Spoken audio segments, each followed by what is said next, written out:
गुरु ग्रंथ साहिब उदद बंदो करे अनुराध। श्री गुर शब्द कमाए जिन जीते पंच विकार। तिन संतन कौ बंदना सिर चरणन पर एक ओंकार सतगुरु तेह प्रसाद सच होए। वाहिगुरु जी की फतेह है विघ्न विनाशन सोए। एक ओंकार सतगुरु तेह प्रसाद सच होए। वाहिगुरु जी की फतेह है विघ्न विनाशन सोए। सतनाम श्री वाहिगुरु साहिब जी। ਇਹ ਬਿਦ ਸੁਨ ਕੈ ਗੁਰੂ ਸਮੀਪਾ। ਨਰ ਚਲ ਗਏ ਨਿਕਟ ਅਵਨੀਪਾ। ਸਰਬ ਬਿਰਤਾਂਤ ਤਬੈ ਕਹਿ ਦੀਨਾ। ਹਿਤ ਸੋ ਮਿਲੇ ਤਿਹਾਵਲ ਕੀਨਾ। ਇਹ ਬਿਦ ਸੁਨ ਕੈ ਗੁਰੂ ਸਮੀਪਾ। ਵਾਹਿਗੁਰੂ ਜੀ ਕਾ ਖਾਲਸਾ ਵਾਹਿਗੁਰੂ ਜੀ ਕੀ ਫਤਿਹ। ਜੁਗੋ ਜੁਗ ਟਲ ਚਵਰ ਛਤਰ ਤਖਤ ਦੇ ਮਾਲਕ ਦਸਾਂ ਹੀ ਪਾਤਸ਼ਾਹੀਆਂ ਕੀ ਆਤਮਕ ਜੋਤ ਧੰਨ ਧੰਨ ਸ੍ਰੀ ਗੁਰੂ ਗ੍ਰੰਥ ਸਾਹਿਬ ਮਹਾਰਾਜ ਸੱਚੇ ਪਾਤਸ਼ਾਹ ਜੀ ਦੀ ਪਾਵਨ ਪਵਿੱਤਰ ਹਜ਼ੂਰੀ ਅੰਦਰ ਗੁਰਦੁਆਰਾ ਮੰਜੀ ਸਾਹਿਬ ਦੀਵਾਨ ਹਾਲ ਸੱਚਖੰਡ ਸ੍ਰੀ ਹਰਿਮੰਦਰ ਸਾਹਿਬ ਸ੍ਰੀ ਅੰਮ੍ਰਿਤਸਰ ਸਾਹਿਬ ਜੀ ਵਿਖੇ ਦਿਨ ਦੇ ਚੌਥੇ ਪਹਿਰ ਦੇ ਸੁੰਦਰ ਦੀਵਾਨ ਸਜੇ ਹਨ। ਸਜੇ ਹੋਏ ਦੀਵਾਨਾਂ ਅੰਦਰ ਅਤੀ ਸਨਮਾਨਯੋਗ ਰਾਗੀ ਸਿੰਘਾਂ ਪਾਸੋਂ ਆਪ ਸੰਗਤਾਂ ਨੇ ਅੰਮ੍ਰਿਤਮਈ ਇਲਾਹੀ ਗੁਰਬਾਣੀ ਦਾ ਕੀਰਤਨ ਸਰਵਣ ਕੀਤਾ ਹੈ। ਆਓ ਗੁਰ ਸੰਗਤ ਜੀ, ਹੁਣ ਸਮਾਂ ਹੈ ਜੋ ਚੱਲ ਰਹੀ ਲੜੀਵਾਰ ਗੁਰ ਇਤਿਹਾਸ ਦੀ ਕਥਾ ਆਪਾਂ ਸਰਵਣ ਕਰਦੇ ਆ ਰਹੇ ਹਾਂ। ਕੱਲ੍ਹ ਦੇ ਦੀਵਾਨਾਂ ਅੰਦਰ ਆਪਾਂ ਸਰਵਣ ਕੀਤਾ ਸੀ ਜਗਤ ਗੁਰੂ ਧੰਨ ਗੁਰੂ ਸ੍ਰੀ ਗੁਰੂ ਨਾਨਕ ਦੇਵ ਸਾਹਿਬ ਸੱਚੇ ਪਾਤਸ਼ਾਹ ਜੀ ਇੱਕ ਹਾਰੂਪੁਰ ਨਗਰ ਹੈ ਜੋ ਰੋਮ ਦੇ ਵਿੱਚ ਹੈ, ਜਿੱਥੇ ਸਤਿਗੁਰੂ ਪਹੁੰਚਦੇ ਹਨ। ਇੱਕ ਟਾਪੂ ਦੇ ਵਿੱਚ ਇਹ ਲੋਕ ਸਰੇਵੜੇ ਨੂੰ ਪੂਜਦੇ ਸਨ ਅਤੇ ਉਹ ਜੰਤਰਾਂ ਮੰਤਰਾਂ ਦਾ ਧਾਰਨੀ ਹੋਣ ਕਰਕੇ ਲੋਕਾਂ ਨੂੰ ਆਇਆਂ ਨੂੰ ਦੇਖ ਕੇ ਉਹਨਾਂ ਦੇ ਥੋੜ੍ਹੇ ਬਹੁਤੇ ਕਾਰਜ ਕਰ ਦਿੰਦਾ ਸੀ। ਇਹ ਦੇਖ ਕਰਕੇ ਲੋਕ ਇਸ ਨੂੰ ਰੱਬ ਜਾਣ ਕੇ ਪੂਜਣ ਲੱਗੇ। ਸੋਚਦੇ ਸਨ ਕਿ ਇਹੋ ਹੀ ਸੰਸਾਰ ਦਾ ਕਰਤਾ ਹੈ। ਬਾਕੀ ਉਪਦੇਸ਼ ਇਹ ਦਿੰਦਾ ਸੀ, ਕਿਉਂਕਿ ਜਦੋਂ ਸਤਿਗੁਰੂ ਧੰਨ ਗੁਰੂ ਨਾਨਕ ਦੇਵ ਮਹਾਰਾਜ ਉੱਥੇ ਬਿਰਾਜਮਾਨ ਹੋਏ ਨੇ, ਭਾਈ ਮਰਦਾਨਾ ਜੀ ਨੇ ਰਬਾਬ ਲੈ ਕੇ ਸ਼ਬਦ ਗਾਇਨ ਕੀਤਾ ਹੈ। ਇਹ ਸ਼ਬਦ ਨੂੰ ਜਿਹੜੇ ਲੋਕਾਂ ਨੇ ਸੁਣਿਆ ਮਨ ਤਾਂ ਟਿਕੇ ਹਨ, ਇਕਾਗਰ ਹੋਏ ਨੇ। ਬੜਾ ਆਨੰਦ ਆਇਆ। ਜਦੋਂ ਅਰਥ ਪੁੱਛਣ ਵਾਸਤੇ ਬੈਠਦੇ ਨੇ ਉਸ ਵੇਲੇ ਗੁਰਦੇਵ ਨੇ ਦੱਸਿਆ ਹੈ ਕਿ ਨਾਮ ਜਪੋ, ਸਿਮਰਨ ਕਰੋ, ਬੰਦਗੀ ਕਰੋ ਤੇ ਮਨੁੱਖਾ ਦੇਹੀ ਦੀ ਸਫਲਤਾ ਹੋਵੇਗੀ, ਲੋਕ ਅਤੇ ਪਰਲੋਕ ਸੁਹੇਲਾ ਹੋਵੇਗਾ। ਸੁਣ ਕੇ ਕਹਿਣ ਲੱਗੇ, ਕਹਿੰਦੇ ਸੰਤ ਜੀ ਅਸੀਂ ਤਾਂ ਸਰੇਵੜੇ ਨੂੰ ਪੂਜਦੇ ਹਾਂ ਤੇ ਸਾਡਾ ਗੁਰੂ ਤੇ ਕਹਿੰਦਾ ਹੈ ਕਿ ਜਿਸ ਤਰ੍ਹਾਂ ਬੀਜ ਤੋਂ ਰੁੱਖ ਹੁੰਦੇ ਨੇ ਤੇ ਫਿਰ ਬਾਅਦ ਵਿੱਚ ਰੁੱਖਾਂ ਤੋਂ ਕਈ ਬੀਜ ਅੱਗੇ ਜੰਮਦੇ ਨੇ, ਕਈ ਰੁੱਖ ਬਣਦੇ ਨੇ। ਇਸੇ ਤਰ੍ਹਾਂ ਜਿਹੜੇ ਜੀਵ ਨੇ, ਜੀਵਾਂ ਤੋਂ ਜੀਵਾਂ ਦੀ ਉਤਪਤੀ ਹੁੰਦੀ ਹੈ, ਹੋਰ ਕੋਈ ਕਰਤਾ ਪੁਰਖ ਨਹੀਂ ਹੈ। ਇਸ ਕਰਕੇ ਆਪਾਂ ਉਹਨੂੰ ਹੀ ਆਪਣਾ ਕਰਤਾ ਮੰਨਦੇ ਹਾਂ, ਉਹਨੂੰ ਹੀ ਪੂਜਦੇ ਹਾਂ। ਤੇ ਗੁਰਦੇਵ ਕਹਿਣ ਲੱਗੇ ਕਿ ਸ੍ਰਿਸ਼ਟੀ ਦਾ ਕਰਤਾ ਤੇ ਅਕਾਲ ਪੁਰਖ ਹੈ। ਇਹ ਸਾਰੀ ਸੰਸਾਰ ਦੀ ਰਚਨਾ ਉਸਨੇ ਰਚੀ ਹੈ। ਪਰ ਇਹ ਗੱਲ ਸੁਣ ਕੇ ਆਪਣੇ ਘਰਾਂ ਨੂੰ ਚਲੇ ਗਏ ਅਤੇ ਜਿੱਥੇ ਗੁਰਦੇਵ ਬਿਰਾਜਮਾਨ ਹੋਏ ਨੇ, ਹੁਣ ਐਸੀ ਕਲਾ ਗੁਰਦੇਵ ਨੇ ਵਰਤਾਈ ਹੈ ਕਿ ਇਸ ਨਗਰ ਦੇ ਵਿੱਚ ਮੀਂਹ ਪੈਣੋਂ ਹਟ ਗਿਆ। ਪਹਿਲਾਂ ਤੇ ਆਪਣੇ ਸਰੇਵੜੇ ਕੋਲ ਜਾਂਦੇ ਸਨ ਤੇ ਉਹ ਜੰਤਰਾਂ ਮੰਤਰਾਂ ਰਾਹੀਂ ਕੋਈ ਇਹਦਾ ਹੱਲ ਕੱਢਦਾ ਸੀ, ਪਰ ਸਤਿਗੁਰਾਂ ਨੇ ਸਾਰੀ ਕਲਾ ਇਹਦੀ ਖਿੱਚ ਲਈ। ਬੜੇ ਇਸ ਨੇ ਜੰਤਰ ਮੰਤਰ ਚਲਾਉਣੇ ਚਾਹੇ ਨੇ, ਪਰ ਕੋਈ ਵੀ ਕਾਰਜ ਇਹਦਾ ਸਿੱਧ ਨਾ ਹੋਇਆ। ਥੱਕ ਗਿਆ, ਹਾਰ ਗਿਆ। ਬੜਾ ਲੰਮਾ ਸਮਾਂ ਜਦ ਮੀਂਹ ਨਾ ਪਿਆ, ਖੇਤੀ ਸੁੱਕਣ ਲੱਗੀ। ਜਿੱਥੇ ਸਤਿਗੁਰੂ ਬਿਰਾਜੇ ਸਨ ਕੁਝ ਮਨੁੱਖ ਉੱਥੇ ਆਏ ਤੇ ਗੁਰਦੇਵ ਨੇ ਉਹਨਾਂ ਦੀ ਹਾਲਤ ਜਾਣ ਕੇ ਪੁੱਛਿਆ ਸੀ ਕਿ ਉਦਾਸ ਕਿਉਂ। ਕਹਿਣ ਲੱਗੇ ਕਿ ਬਹੁਤ ਸਮਾਂ ਹੋ ਗਿਆ, ਨਗਰ 'ਚ ਮੀਂਹ ਨਹੀਂ ਪਿਆ। ਪਹਿਲਾਂ ਤੇ ਅਸੀਂ ਸਰੇਵੜੇ ਕੋਲ ਜਾਂਦੇ ਸੀ ਤੇ ਉਹਨੂੰ ਜਾ ਕੇ ਕਹਿੰਦੇ ਸੀ ਤੇ ਉਹ ਜੰਤਰਾ ਮੰਤਰਾ ਰਾਹੀਂ ਹੱਲ ਕੱਢਦਾ ਸੀ, ਪਰ ਹੁਣ ਤਾਂ ਕਿਸੇ ਯਤਨ ਨਾਲ ਵੀ ਇਹ ਮੀਂਹ ਨਹੀਂ ਪੈ ਰਿਹਾ, ਵਰਖਾ ਨਹੀਂ ਹੋ ਰਹੀ। ਗੁਰਦੇਵ ਕਹਿਣ ਲੱਗੇ ਜੇ ਚਾਹੁੰਦੇ ਹੋ ਮਨ ਭਾਉਂਦਾ ਮੀਂਹ ਪਵੇ ਤੇ ਫਿਰ ਇੱਕ ਕਰਤਾ ਪੁਰਖ ਦਾ, ਅਕਾਲ ਪੁਰਖ ਦਾ ਸਿਮਰਨ ਕਰੋ, ਕੜਾ ਪ੍ਰਸ਼ਾਦ ਤਿਆਰ ਕਰੋ, ਸਾਰੇ ਮਿਲ ਕੇ ਪ੍ਰਭੂ ਦੇ ਚਰਨਾਂ 'ਚ ਅਰਦਾਸ ਕਰੋ ਤੇ ਤੁਹਾਡੇ ਕਾਰਜ ਸਿੱਧ ਹੋਣਗੇ। ਜਿਸ ਤਰ੍ਹਾਂ ਮਹਾਰਾਜ ਜੀ ਤੋਂ ਉਪਦੇਸ਼ ਲੈ ਕੇ ਆਪਣੇ ਨਗਰ ਦੇ ਰਾਜੇ ਪਾਸ ਜਾ ਕੇ ਸਾਰੀ ਗੱਲ ਦੱਸਦੇ ਨੇ, ਸਾਰੇ ਨਗਰ ਵਾਲੇ ਮਿਲ ਕੇ ਜਿਸ ਤਰ੍ਹਾਂ ਅਰਦਾਸ ਕਰਨਗੇ, ਮੀਂਹ ਪੈਣ ਤੋਂ ਬਾਅਦ ਸਰੇਵੜਾ ਅੰਦਰੋਂ ਅੰਦਰ ਬਹੁਤ ਇਹ ਸੜੇਗਾ, ਬੜਾ ਸੜ ਬਲ ਜਾਵੇਗਾ।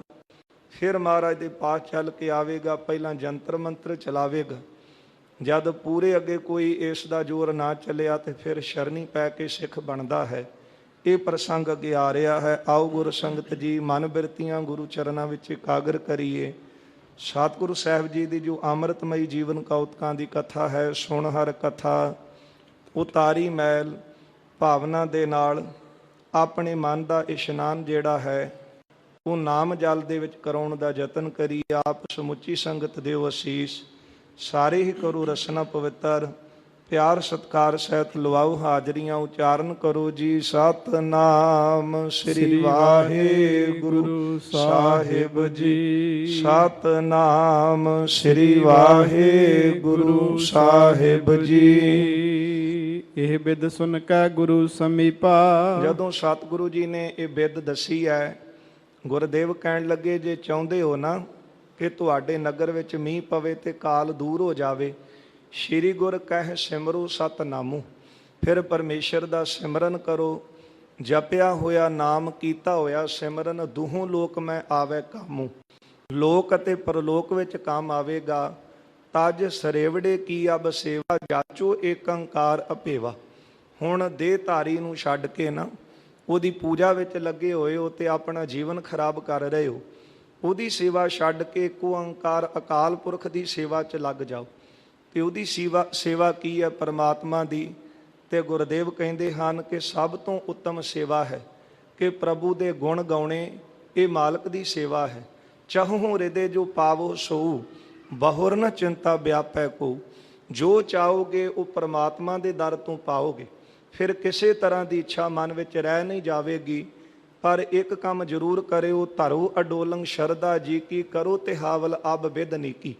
ਕੜਾ ਪ੍ਰਸ਼ਾਦ ਦੀ ਦੇਗ ਤਿਆਰ ਕਰੋ, ਜਬ ਅਰਦਾਸ ਕਰੋਗੇ ਤਾਂ ਕਿ ਆਪਣੇ ਹਿਰਦੇ ਨੂੰ ਅਡੋਲ ਰੱਖ ਕੇ, ਪੂਰਨ ਸ਼ਰਧਾ ਰੱਖ ਕੇ ਜਦੋਂ ਅਰਦਾਸ ਕਰੋਗੇ ਨਾ, ਤੇ ਫਿਰ ਬਰਖਾ ਮਿਤ ਨਹਿ ਜਾਂਕੀ। ਇੰਨਾ ਮੀਂਹ ਪਵੇਗਾ ਕਿ ਉਹਦਾ ਫਿਰ ਕੋਈ ਅੰਤ ਨਹੀਂ, ਭਾਵ ਤੁਹਾਡੇ ਸਾਰੇ ਕਾਰਜ ਰਾਸ ਹੋਣਗੇ। ਇਹ ਉਪਦੇਸ਼ ਗੁਰਦੇਵ ਤੋਂ ਇਹਨਾਂ ਨੇ ਲਿਆ ਹੈ। ਇਹ ਉਪਦੇਸ਼ ਮਹਾਰਾਜ ਜੀਆਂ ਤੋਂ ਸੁਣ ਕੇ ਨਰ ਚਲ ਗਏ ਨਿਕਟ ਅਵਨੀਪਾ। ਇਹ ਸਾਰੇ ਨਗਰ ਦੇ ਲੋਕ ਸਤਿਗੁਰੂ ਜੀ ਦਾ ਉਪਦੇਸ਼ ਲੈ ਕੇ ਆਪਣੇ ਰਾਜੇ ਦੇ ਕੋਲ ਗਏ ਹਨ। ਸਰਬ ਬਿਰਤਾਂਤ ਤਬੈ ਕਹਿ ਦੀਨਾ। ਰਾਜੇ ਪਾਸ ਜਾ ਕੇ ਇਹਨਾਂ ਨੇ ਸਾਰਾ ਬਿਰਤਾਂਤ ਸੁਣਾਇਆ ਹੈ। ਹਿਤ ਸੋ ਮਿਲੈ ਤਿਹਾਵਲ ਕੀਨਾ। ਤੇ ਰਾਜੇ ਨੇ ਵੀ ਇਹ ਗੱਲ ਮੰਨ ਲਈ, ਕਿਉਂਕਿ ਜਦੋਂ ਕਿਸੇ ਪਾਸੇ ਵੀ ਕੋਈ ਕਾਰਜ ਸਿੱਧ ਨਹੀਂ ਹੋਇਆ, ਫਿਰ ਰਾਜੇ ਨੂੰ ਕਹਿਣ ਲੱਗੇ ਕਿ ਸਾਨੂੰ ਸੰਤਾਂ ਨੇ ਦੱਸਿਆ ਹੈ ਕਿ ਇਸ ਤਰ੍ਹਾਂ ਕਰੋ ਤੇ ਤੁਹਾਡਾ ਕਾਰਜ ਰਾਸ ਹੋਵੇਗਾ। ਇਹਨਾਂ ਫਿਰ ਇਸੇ ਤਰ੍ਹਾਂ ਹੀ ਕੀਤਾ। ਪਿਆਰ ਦੇ ਨਾਲ ਮਿਲ ਕੇ ਕੜਾ ਪ੍ਰਸ਼ਾਦ ਦੀ ਦੇਗ ਤਿਆਰ ਕੀਤੀ। ਕੀ ਅਰਦਾਸ ਜਬੈ ਕਰ ਜੋਰੀ। ਜਦੋਂ ਹੱਥ ਜੋੜ ਕੇ ਅਡੋਲ ਭਰੋਸਾ ਰੱਖ ਕੇ, ਪੂਰਨ ਸ਼ਰਧਾ ਰੱਖ ਕੇ, ਦੋਵੇਂ ਹੱਥ ਜੋੜ ਕੇ ਮਾਲਕ ਦੇ ਚਰਨਾਂ 'ਚ ਅਰਦਾਸ ਕੀਤੀ, ਤਬ ਹੀ ਉੱਠੀ ਘਟਾ ਕੰਨ ਕੋਰੀ। ਤੇ ਫਿਰ ਅਰਦਾਸ ਕਰਨ ਦੀ ਦੇਰ ਸੀ। ਜਦੋਂ ਆਕਾਸ਼ ਵੱਲ ਦੇਖਿਆ ਹੈ ਤੇ ਆਕਾਸ਼ ਬੱਦਲਾਂ ਦੇ ਨਾਲ ਭਰ ਗਿਆ। ਸਾਰੇ ਬੱਦਲ ਜਿਹੜੇ ਸਨ ਉਹ ਆਕਾਸ਼ ਦੇ ਵਿੱਚ ਕਾਲੇ ਛਾ ਗਏ। ਬਾਦ ਧਰਾ ਪਰ ਪਰਿਓ ਬੇਸਾਲਾ। ਥੋੜੇ ਸਮੇਂ ਬਾਅਦ ਦੀ ਧਰਤੀ ਦੇ ਉੱਤੇ ਜਿਹੜਾ ਸੀ ਉਹ ਮੀਂਹ ਪੈਣ ਲੱਗਾ। ਮੀਂਹੋਂ ਪਿਆ, ਪਰਮੇਸ਼ਰ ਪਾਇਆ, ਜੀ ਜੰਤ ਸਭ ਸੁਖੀ ਬਸਾਇਆ। ਪਰ ਪਿਆ ਕਦੋਂ? ਮੇਘਾਂ ਨੂੰ ਫਰਮਾਨ ਹੁਆ ਵਰਸੋ ਕਿਰਪਾ ਧਾਰ। ਜਦੋਂ ਬੱਦਲਾਂ ਨੂੰ ਪਰਮਾਤਮਾ ਦੀ, ਪ੍ਰਭੂ ਦੀ ਆਗਿਆ ਹੋਈ ਤੇ ਫਿਰ ਇਹਨਾਂ ਦਾ ਦੁੱਖ ਦੂਰ ਕਰਨ ਵਾਸਤੇ ਇਹ ਕਾਲ ਦੂਰ ਕਰਨ ਵਾਸਤੇ ਇਹਨਾਂ ਦੀ ਅਰਦਾਸ ਪੂਰੀ ਹੋਈ ਤੇ ਮੀਂਹ ਪਾਇਆ। ਪਰ ਗੁਰੂ ਨਾਨਕ ਸਾਹਿਬ ਜੀ ਨੇ ਕਿਰਪਾ ਕੀਤੀ। ਪਰ ਹੁਣ ਕੱਲਾ ਮੀਂਹ ਪੈਣ ਨੂੰ ਦੇਖ ਕੇ ਜਾਂ ਕੁਝ ਥੋੜੇ ਬਹੁਤੇ ਕੰਮ ਪੂਰੇ ਹੁੰਦੇ ਦੇਖ ਕਰਕੇ ਉਹਨੂੰ ਰੱਬ ਜਾਣ ਕੇ ਪੂਜਣ ਲੱਗ ਪੈਣਾ। ਗੁਰੂ ਜੀ ਕਹਿਣ ਲੱਗੇ ਕਿ ਬੰਦੇ ਦੀ ਇਹ ਬੜੀ ਨਾ ਸਮਝੀ, ਕਿਉਂਕਿ ਇੰਨਾ ਕੁ ਕੰਮ ਤਾਂ ਉਹ ਜਿਹੜਾ ਸਰੇਵੜਾ ਵੀ ਕਰਾ ਦਿੰਦਾ ਸੀ। ਪਰ ਸਤਿਗੁਰੂ ਕਹਿਣ ਲੱਗੇ ਕਿ ਬੰਦੇ ਨੂੰ ਰੱਬ ਜਾਣ ਕੇ ਨਾ ਪੂਜੋ, ਜਿਹੜਾ ਪਰਮਾਤਮਾ ਸਾਰੀਆਂ ਕਲਾ ਦਾ ਮਾਲਕ ਹੈ, ਅਨੰਤ ਕਲਾ ਹੋਏ ਠਾਕੁਰ ਚੜਿਆ, ਸਰਬ ਕਲਾ ਸਮਰੱਥ ਪ੍ਰਭੂ ਹੈ, ਜਿਹੜਾ ਸਮੁੱਚੇ ਬ੍ਰਹਿਮੰਡ ਨੂੰ ਸਾਜਣ ਵਾਲਾ ਹੈ, ਉਹ ਇੱਕ ਓੰਕਾਰ ਅਕਾਲ ਪੁਰਖ ਵਾਹਿਗੁਰੂ ਜੋ ਭੇਦ ਤੋਂ ਰਹਿਤ ਹੈ, ਉਹਦੇ ਚਰਨਾਂ 'ਚ ਅਰਦਾਸ ਕਰੋ, ਉਹਦੀ ਉਪਾਸਨਾ ਕਰੋ, ਫਿਰ ਕਿਸੇ ਤਰ੍ਹਾਂ ਦਾ ਕਾਰਜ ਕੋਈ ਤੁਹਾਡਾ ਰੁਕੇਗਾ ਨਹੀਂ। ਇਹ ਉਪਦੇਸ਼ ਮਹਾਰਾਜ ਜੀਆਂ ਨੇ ਦਿੱਤਾ ਹੈ। ਜਦੋਂ ਗੁਰੂ ਜੀ ਦਾ ਬਚਨ ਮੰਨ ਕੇ ਇਹਨਾਂ ਅਰਦਾਸ ਕੀਤੀ ਹੈ ਤੇ ਫਿਰ ਆਕਾਸ਼ ਵਿੱਚ ਬੱਦਲ ਛਾ ਗਏ। ਥੋੜੇ ਸਮੇਂ ਬਾਅਦ ਧਰਤੀ ਤੇ ਮੀਂਹ ਪਿਆ ਹੈ। ਬਾਰ ਧਰਾ ਪਰ ਪਰਿਓ ਬੇਸਾਲਾ, ਬਹੁਤ ਜਿਹੜਾ ਮੀਂਹ ਸੀ ਧਰਤੀ ਤੇ ਪਿਆ ਹੈ। ਹਰਖ ਪਇਓ ਸਭ ਕੋ ਤਿਹ ਕਾਲਾ, ਤੇ ਉਸ ਸਮੇਂ ਸਾਰਾ ਨਗਰ ਜਿਹੜਾ ਸੀ ਉਹ ਬਹੁਤ ਪ੍ਰਸੰਨ ਹੋਇਆ। ਭੂਪ ਪ੍ਰਜਾ ਜੁਤ ਗੁਰੂ ਅਗਾਰੀ, ਰਾਜੇ ਸਮੇਤ ਸਾਰੀ ਪ੍ਰਜਾ ਸਤਿਗੁਰੂ ਦੇ ਅੱਗੇ ਆਈ ਹੈ। ਆਏ ਨਮੋ ਕੇ ਬਿਨੈ ਉਚਾਰੀ, ਸਾਰਿਆਂ ਨੇ ਸਤਿਗੁਰਾਂ ਦੇ ਕੋਲ ਆ ਕੇ ਬੇਨਤੀ ਕੀਤੀ ਹੈ। ਤੁਮੇ ਆਨੰਦ ਕੇ ਕੰਦ ਮੁਕੰਦਾ, ਕਹਿਣ ਲੱਗੇ ਤੁਸੀਂ ਮੁਕਤੀ ਦੇ ਦਾਤੇ ਹੋ, ਆਨੰਦ ਦੇ ਸੋਮੇ ਹੋ। ਸਭ ਜਗ ਬੰਦ ਦੁਤੀਏ ਜਗ ਚੰਦਾ, ਸਾਰੇ ਜਗਤ ਦੇ ਨਮਸਕਾਰ ਕਰਨ ਯੋਗ ਹੋ, ਆਪ ਦੂਜ ਦੇ ਚੰਦਰਮਾ ਹੋ। ਨਿਜ ਉਪਦੇਸ਼ ਦੀਜੀਏ ਅਬ ਹੀ, ਮਹਾਰਾਜ ਹੁਣ ਕਿਰਪਾ ਕਰੋ ਸਾਡੇ ਤਾਈਂ ਉਪਦੇਸ਼ ਦਿਓ। ਜਿੱਥੇ ਸਾਰਾ ਨਗਰ ਇੱਕ ਸਰੇਵੜੇ ਨੂੰ ਰੱਬ ਜਾਣ ਕੇ ਪੂਜਦਾ ਏ, ਜੇ ਸਿੱਧੀ ਗੁਰੂ ਜੀ ਨੇ ਜਾ ਕੇ ਉਹਨਾਂ ਨੂੰ ਗੱਲ ਕਹੀ, ਕਹਿਣ ਲੱਗੇ ਨਹੀਂ ਸਾਡਾ ਤਾਂ ਗੁਰੂ ਸਰੇਵੜਾ ਏ, ਕਿਉਂ ਸਾਡੇ ਸਾਰੇ ਕੰਮ ਸਵਾਰ ਦਿੰਦਾ ਏ। ਪਰ ਜਦ ਗੁਰੂ ਜੀ ਨੇ ਕਲਾ ਉਹਦੀ ਖਿੱਚੀ ਹੈ ਤੇ ਫਿਰ ਉਹਦੇ ਵੱਸ ਕੁਝ ਨਾ ਰਿਹਾ। ਜਿਸ ਤਰ੍ਹਾਂ ਗੰਨੇ ਵਿੱਚੋਂ ਰਸ ਨਿਕਲ ਜਾਵੇ ਤੇ ਫੋਕ ਰਹਿ ਜਾਂਦਾ ਹੈ ਨਾ, ਇਹਨਾਂ ਦਾ ਜਿਹੜਾ ਦੇਹਧਾਰੀ ਗੁਰੂ ਸੀ ਕੇਵਲ ਉਹਦਾ ਫੋਕ ਹੀ ਰਹਿ ਗਿਆ। ਬੜੇ ਯਤਨ ਕੀਤੇ, ਕੋਈ ਕਾਰਜ ਸਿੱਧ ਨਾ ਕਰ ਸਕਿਆ। ਇਸ ਕਰਕੇ ਹੁਣ ਲੋਕਾਂ ਦੀ ਜਿਹੜੀ ਸ਼ਰਧਾ ਬਣਾਉਣ ਵਾਸਤੇ ਇੱਕ ਪਰਮਾਤਮਾ ਦੇ ਵਿੱਚ ਇੱਕ ਅਕਾਲ ਪੁਰਖ ਦੇ ਉਪਾਸ਼ਕ ਬਣਾਉਣ ਵਾਸਤੇ ਗੁਰੂ ਜੀ ਨੇ ਕਲਾ ਵਰਤਾਈ ਹੈ।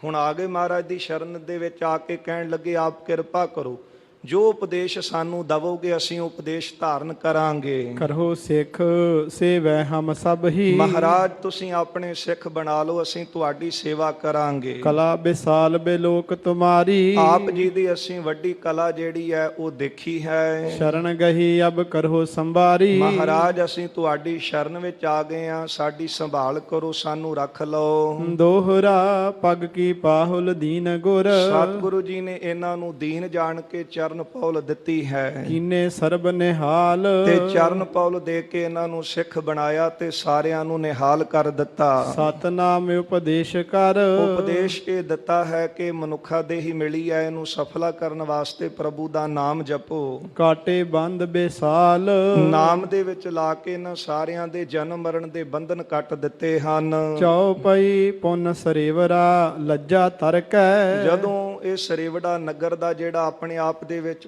ਪੁਜਾਰੀ ਬਣ ਕੇ ਬੈਠਾ ਸੀ, ਰੱਬ ਬਣ ਕੇ ਬੈਠਾ ਸੀ, ਜਦੋਂ ਇਹਨੇ ਦੇਖਿਆ ਕਿ ਸਾਰੇ ਨਗਰ ਦਾ ਝੁਕਾਅ ਰਾਜੇ ਸਮੇਤ ਜਿਹੜੇ ਕਮਾਈ ਵਾਲੇ ਸੰਤ ਆਏ ਨੇ ਉਹਨਾਂ ਵੱਲ ਹੋ ਗਿਆ ਹੈ, ਇਹ ਜਿਹੜਾ ਸਰੇਵੜਾ ਸੀ ਬੜਾ ਲੱਜਤ ਹੋਇਆ, ਬੜਾ ਸ਼ਰਮਿੰਦਾ ਹੋਇਆ। ਆਇਓ ਚਰਚਾ ਹੇਤ ਵਿਚਰਕੈ, ਤੇ ਇਹਨੇ ਸੋਚਿਆ ਕਿ ਮੈਂ ਚੱਲ ਕੇ ਦੇਖਾਂ ਤੇ ਸਹੀ ਕਿ ਕੌਣ ਸੰਤ ਆ ਗਏ ਨੇ ਜਿਨ੍ਹਾਂ ਵੱਲ ਸਾਰੇ ਨਗਰ ਦਾ ਝੁਕਾਅ ਹੋ ਗਿਆ। ਸਾਰਾ ਨਗਰ ਹੀ ਉਧਰ ਜਾਣ ਲੱਗ ਪਿਆ। ਪਹਿਲਾਂ ਤੇ ਮੇਰੇ ਵੱਲ ਬੜੇ ਪਦਾਰਥ ਆਉਂਦੇ ਸਨ, ਅੱਜ ਗਏ ਕਿੱਧਰ ਹਨ? ਇਹ ਜਾਣ ਕੇ ਗੁਰੂ ਜੀ ਦੇ ਨਾਲ ਚਰਚਾ ਕਰਨ ਵਾਸਤੇ ਆਇਆ ਹੈ। ਬੈਠ ਸਮੀਪ ਕਹੀ ਨਿਜ ਗਾਥਾ, ਸਤਿਗੁਰਾਂ ਦੇ ਕੋਲ ਆ ਕੇ ਬੈਠ ਕੇ ਨੇ ਸਾਰੀ ਗੱਲਬਾਤ ਆਪਣੀ ਸੁਣਾਈ ਹੈ। ਤਬ ਸ਼ਲੋਕ ਉਚਰਿਓ ਜਗਨਾਥਾ, ਜਗਤ ਦੇ ਮਾਲਕ ਸਤਿਗੁਰੂ ਜੀ ਨੇ ਉਸ ਵਕਤ ਮਾਝ ਰਾਗ ਦੇ ਅੰਦਰ ਇਹ ਪਾਵਨ ਸ਼ਲੋਕ ਉਚਾਰਨ ਕੀਤਾ ਹੈ।